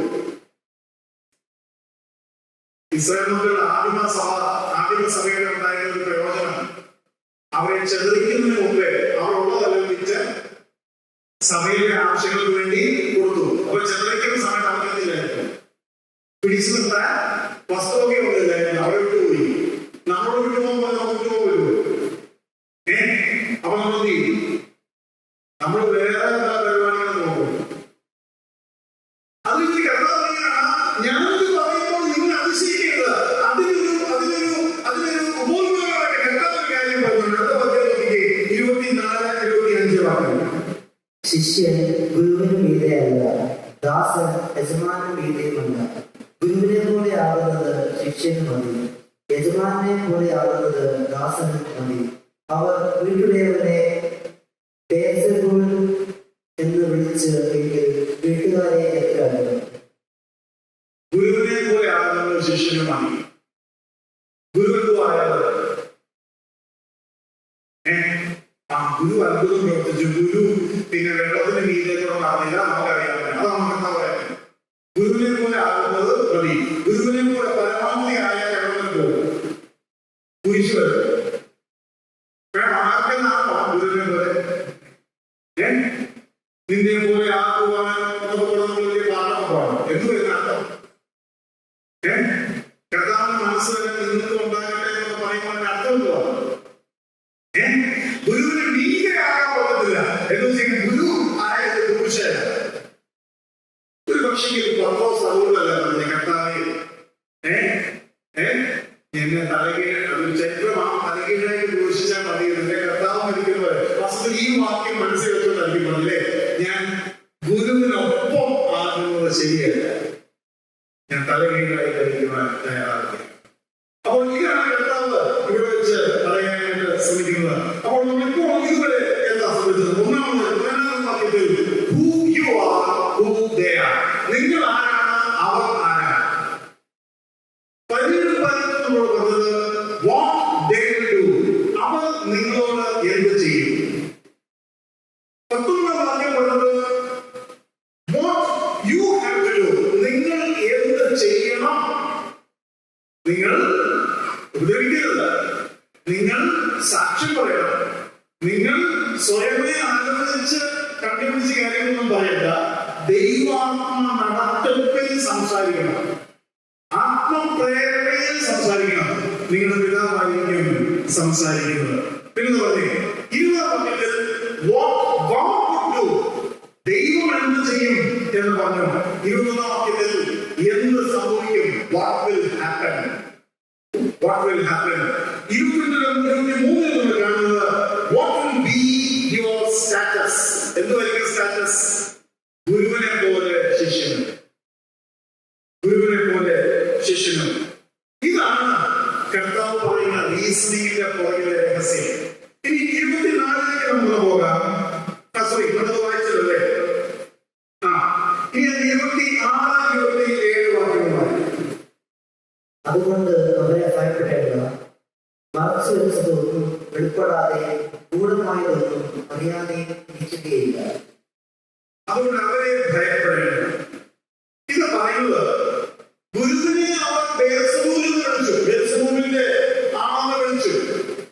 മറഞ്ഞിരിക്കുന്നൊന്നും വെളിച്ചം വരാതിരിക്കുകയില്ല.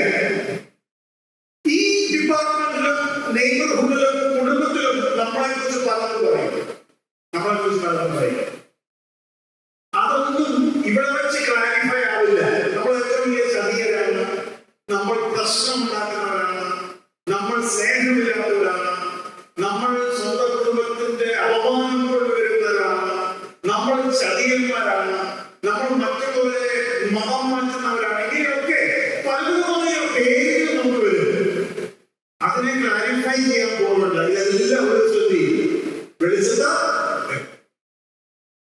നിങ്ങളെ ഹൃദയത്തിൽ പറയുമ്പോൾ എനിക്കറിയാം പലരുടെ ഹൃദയത്തിൽ ഈ വിഷമം, അതായത് എന്തെല്ലാം കാര്യങ്ങൾ സ്വന്തം അപ്പനെയും അമ്മയും കൊന്നവർ എന്നതുപോലും ഉള്ള പേരുകൾ നമുക്ക് ലഭിച്ചിട്ടുണ്ട്.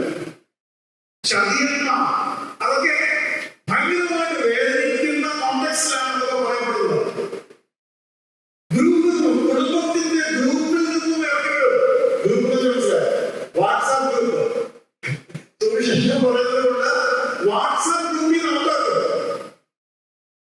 നമ്മളെക്കാളും പ്രായം പറഞ്ഞ നമ്മുടെ സഹോദരന്മാർ, കസിൻ സിസ്റ്റേഴ്സ്, അച്ചാച്ചാന്ന് വിളിക്കേണ്ടതാണ്. അവർ നമുക്കെതിരായി സംസാരിക്കും. നമ്മുടെ വിവാഹത്തിൽ അവർ പങ്കെടുക്കില്ല. നമ്മൾ വിളിച്ചാൽ വീട്ടിൽ വരില്ല. വന്നാൽ ശത്രുവിനെ പോലെ ഇടപെടും. സുവിശേഷത്തിന്റെ ലാഞ്ചന എവിടെയെങ്കിലും വന്നാൽ തട്ടിക്കയറും.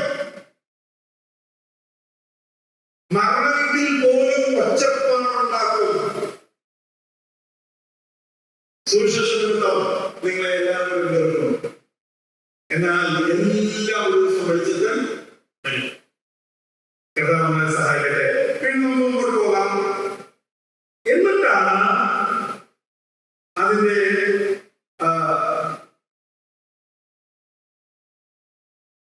28-ാം വാക്യത്തിലേക്ക് വരുന്നത്. വായിച്ചത് ദേഹിയെ കൊല്ലുവാൻ കഴിയാതെ ദേഹത്തെ കൊല്ലുന്നവരെ ഭയപ്പെടേണ്ട. ദേഹിയെയും ദേഹത്തെയും നരകത്തിൽ നശിപ്പിക്കുവാൻ കഴിയുന്നവനെ തന്നെ ഭയപ്പെടുക. ദേഹിയെയും ദേഹത്തെയും മരണത്തിൽ അല്ലെങ്കിൽ ഈ പോയി എഴുതുവാൻ കഴിയുന്നവനെ തന്നെ ഭയപ്പെടുക. നമ്മുടെ ഭയം ആരെയാണെന്നുള്ളത് ഇത് ഓർമ്മിക്കണം. ഇതിവിടെ ആവശ്യം. ഈ ഭയം ആവശ്യമുള്ള ഒരു ഭയമുണ്ട്, ആവശ്യമില്ലാത്തൊരു ഭയമുണ്ട്. ഈ ആവശ്യമുള്ള ഭയം എന്തിനാണെന്ന് പറയണം. അടുത്തത് ഞാൻ വായിപ്പിക്കാൻ ആഗ്രഹിക്കുന്ന 32-ാമത്തെ വാക്യം. അതൊന്ന് വായിച്ചേ. മനുഷ്യരുടെ മുമ്പിൽ എന്നെ ഏറ്റുപറയുന്ന ഏവരെയും സ്വർഗ്ഗസ്ഥനായ എന്റെ പിതാവിന് മുമ്പിൽ ഞാൻ ഏറ്റുപറയും. എന്നെ ഭയപ്പെട്ടാൽ മനുഷ്യന്റെ മുമ്പിൽ എന്നെ ഏറ്റുപറയും. ഞാൻ തൊട്ട് താഴത്തെ വാക്യം വരുന്നത് ഏറ്റു പറയാത്തവൻ അല്ലെങ്കിൽ തള്ളി പറയുന്നവൻ, ഡിനൈ ചെയ്യുന്നവനെ കുറിച്ച്. അതുകൂടെ വായിച്ചു. മനുഷ്യരുടെ മുമ്പിൽ എന്നെ തള്ളി പറയുന്നവനോ എന്റെ പിതാവിന് മുമ്പിൽ ഞാൻ തള്ളിപ്പറയും. ശ്രദ്ധിക്കണം. നമ്മൾ തള്ളി പറയുമോ? ഇപ്പൊ ഞാനിത് വായിപ്പിച്ചപ്പോ ഞാൻ തള്ളി പറയുന്ന ആളായിരിക്കുമ്പോ ഞാൻ തള്ളി പറയുന്നു. പക്ഷെ ഞാൻ ഏറ്റു പറയാത്തപ്പോ ഞാൻ എന്തുവാ പറയുന്നത്? എന്നെ ഭയപ്പെട്ട് എന്നെ ഏറ്റു പറയാത്തവൻ എന്തുവാ പറയുന്നത്? ഇപ്പൊ ഒരു രാഷ്ട്രീയ സംഭവം ഉണ്ടായി. നമ്മുടെ മുഖ്യമന്ത്രി, നമ്മുടെ പ്രധാനമന്ത്രി അതിനെക്കുറിച്ചൊന്നും പറയുന്നില്ല. അതെന്തോ അങ്ങനെയുള്ള സംഭവം ഇന്ത്യയിലുള്ളൂ. ഒരു പ്രത്യേക സ്റ്റേറ്റിൽ വലിയ പ്രശ്നമുണ്ടായി, 1000 മരിച്ചു. പക്ഷേ അധികാരികൾ അതിനെക്കുറിച്ചൊന്നും പറയുന്നില്ല. അപ്പോൾ കർത്താവ് ഇത് രണ്ടും ചേർത്ത് പറയുക, എന്നെ ഏറ്റു പറയുന്നതിനെ കുറിച്ച് ഞാൻ ഏറ്റു പറയും, എന്നെ കുറിച്ച് ഏറ്റു പറയാത്തവൻ എന്നെ കുറിച്ച് എന്തുവാ പറയുന്നത്? ഈ ദൈവത്തിൽ ന്യൂട്രൽ ലൈൻ എന്ന് പറഞ്ഞൊരു ലൈനില്ല. ഒന്നുകിൽ ഫോർവേഡ് ഗിയറില്ല, അല്ലെങ്കിൽ റിവേഴ്സ് ഗിയറില്ല. ഒന്നുകിൽ നീ ശത്രുപക്ഷത്താണ്, അല്ലെങ്കിൽ നീ കർത്താവിന്റെ പക്ഷത്താണ്. ന്യൂട്രൽ ലൈൻ ഇല്ല. നിന്റെ വോട്ട് അസാധുവാകുന്ന പ്രശ്നം നിൽക്കുന്നില്ല. എന്നോട് കൂടെയുള്ളവരാണോ ഇല്ലെന്നുള്ളത് വളരെ വ്യക്തമാക്കിയേ പറ്റൂ. ഇതാണ് ഈ വചനം നമ്മളെ പഠിപ്പിക്കുന്നത്. ഇവിടെ നമ്മൾ വേറൊരു കാര്യമാണ്. ദൈവം നമ്മളോട് ഇത് ആവശ്യപ്പെടുമ്പോ ദൈവത്തിന്റെ ഹൃദയത്തിലെ സ്നേഹം നിങ്ങൾ കാണണമല്ലോ. ആരോഗ്യതയുള്ള സ്നേഹം.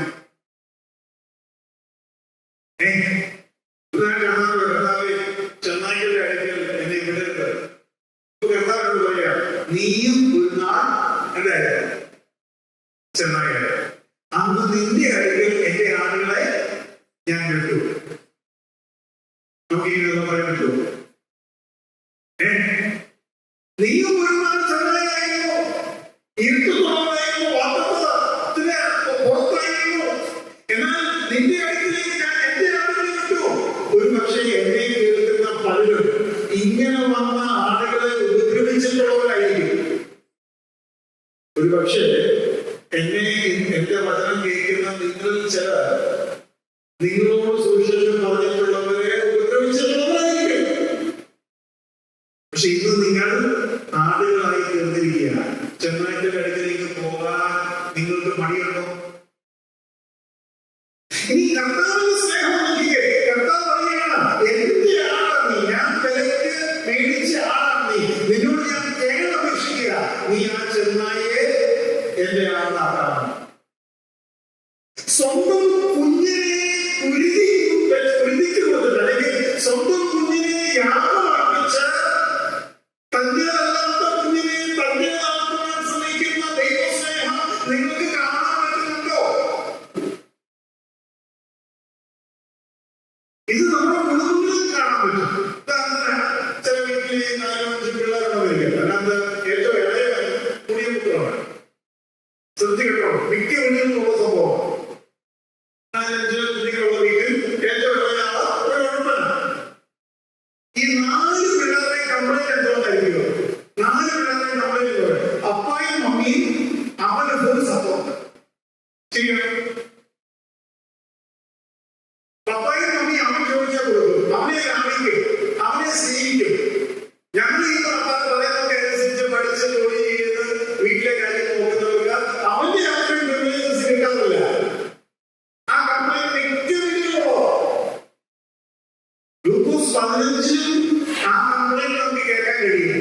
മുടിയപുത്രന്റെ ജ്യേഷ്ഠൻ എന്ന് പറഞ്ഞു അപ്പനാരോ ഇവിടെ ആ ഭാഗത്ത് ലൂക്കോസ് 15 അധ്യായത്തിൽ 3 കഥകളാണ് കർത്താവ് പറയുന്നത്. അതിനകത്ത് ആദ്യത്തെ കഥ 99 ആളുണ്ടായിരുന്നു. മാനസാന്തരപ്പെടുവാൻ ആവശ്യമില്ലാത്ത 99 ആളുകളെ വിട്ടിട്ട് കാണാതെ പോയ ഒരാളുകൾ. അവിടെ മാനസാന്തരപ്പെടുവാൻ ആവശ്യമില്ലാത്തത് എന്ന് പറഞ്ഞത് പോസിറ്റീവ് ആയിരിക്കുന്ന ഒരു കാര്യമാണോ നെഗറ്റീവ് ആയിട്ടുള്ള കാര്യമാണോ?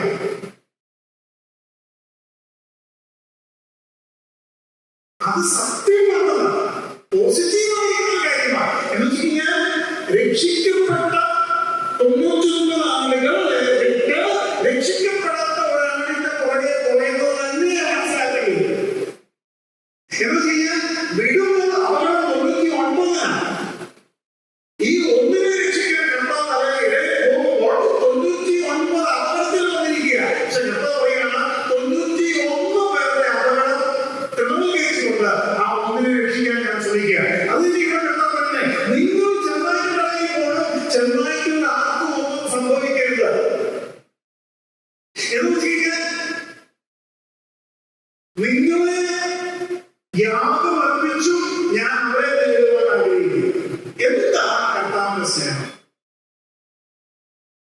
അതിനെ അപ്രീഷിയേറ്റ് ചെയ്യാൻ നിങ്ങൾക്ക് സാധിക്കുമോ? ഇന്ന് രാത്രി സ്വന്തം പുത്രനെ നൽകിയവർ അവരോടുകൂടെ സകലതും നൽകാതിരിക്കുമോ? വേറെ കോൺടാക്സ്റ്റാണ്. പക്ഷെ സ്വന്തം പുത്രനെ നൽകിയവൻ അവരോടുകൂടെ സകല പുത്രന്മാരെയും നൽകാതിരിക്കുമോ? ഞാൻ പറയാൻ പറ്റുമോ? ഞാൻ അത് മനസ്സിലാക്കി. റോമലേഖനം 8-ാം അധ്യായത്തിലെ ആ വാക്യം നമുക്ക് വലിയ ഇഷ്ടമല്ല. സ്വന്തം പുത്രനെ ആദരിക്കാതെ നമുക്ക് വേണ്ടി അവരോടുകൂടെ നമുക്ക് സകലതും നൽകാതിരിക്കുമെന്ന വാക്യം നമുക്ക് വലിയ ഇഷ്ടമാണ് അല്ലേ? പക്ഷെ സ്വന്തം പുത്രനെ ആദരിക്കാതെ നൽകിയവൻ അവരോടുകൂടെ നമ്മളെ കൊടുക്കുമെന്ന് വ്യക്തമായി വചനം പഠിപ്പിക്കുന്നു. ഇന്ന് രാത്രി നമുക്ക് ഈ കേട്ട സന്ദേശത്തിന് മുമ്പാകെ ഈ കർത്താവിനെ പുതുതായിട്ടൊന്ന് പരിചയപ്പെടാം. നമ്മൾ പലപ്പോഴും ഈ ആധാരമൊക്കെ എഴുതുമ്പോൾ അത് മുഴുവൻ വായിച്ചു നോക്കാറുണ്ട്. ഈ ഓൺലൈനിലൊക്കെ ആപ്പുകൾ ഡൗൺലോഡ് ചെയ്യുമ്പോൾ, അല്ലെങ്കിൽ ഒരു മെയിൽ അക്കൗണ്ട് തുറക്കുമ്പോൾ, ഫേസ്ബുക്ക് അക്കൗണ്ട് തുറക്കുമ്പോൾ അവർ എഗ്രിമെന്റിന്റെ അവസാനം പറയും ഐ ആക്സെപ്റ്റ് എന്നുള്ളത് എഴുതാൻ പറയും. അല്ലാതെ ക്ലിക്ക് ചെയ്യാൻ പറയും. നമ്മളതൊന്നും വായിച്ചു നോക്കാറുണ്ട്. ഇന്ന് ആ കണ്ടീഷനാണ് വായിച്ചത്.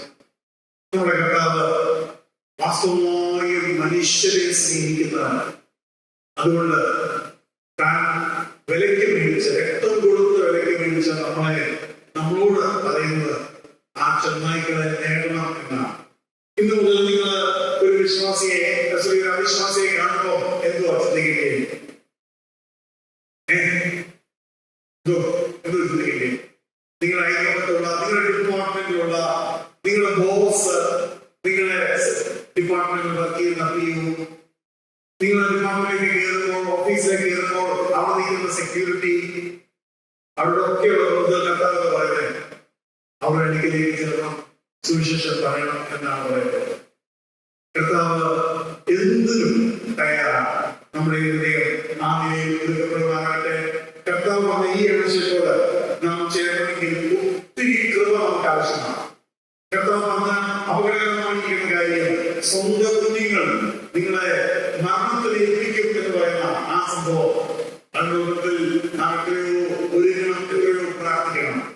കർത്താവ് ഞങ്ങളെ സഹായിക്കട്ടെ. ദൈവനാമം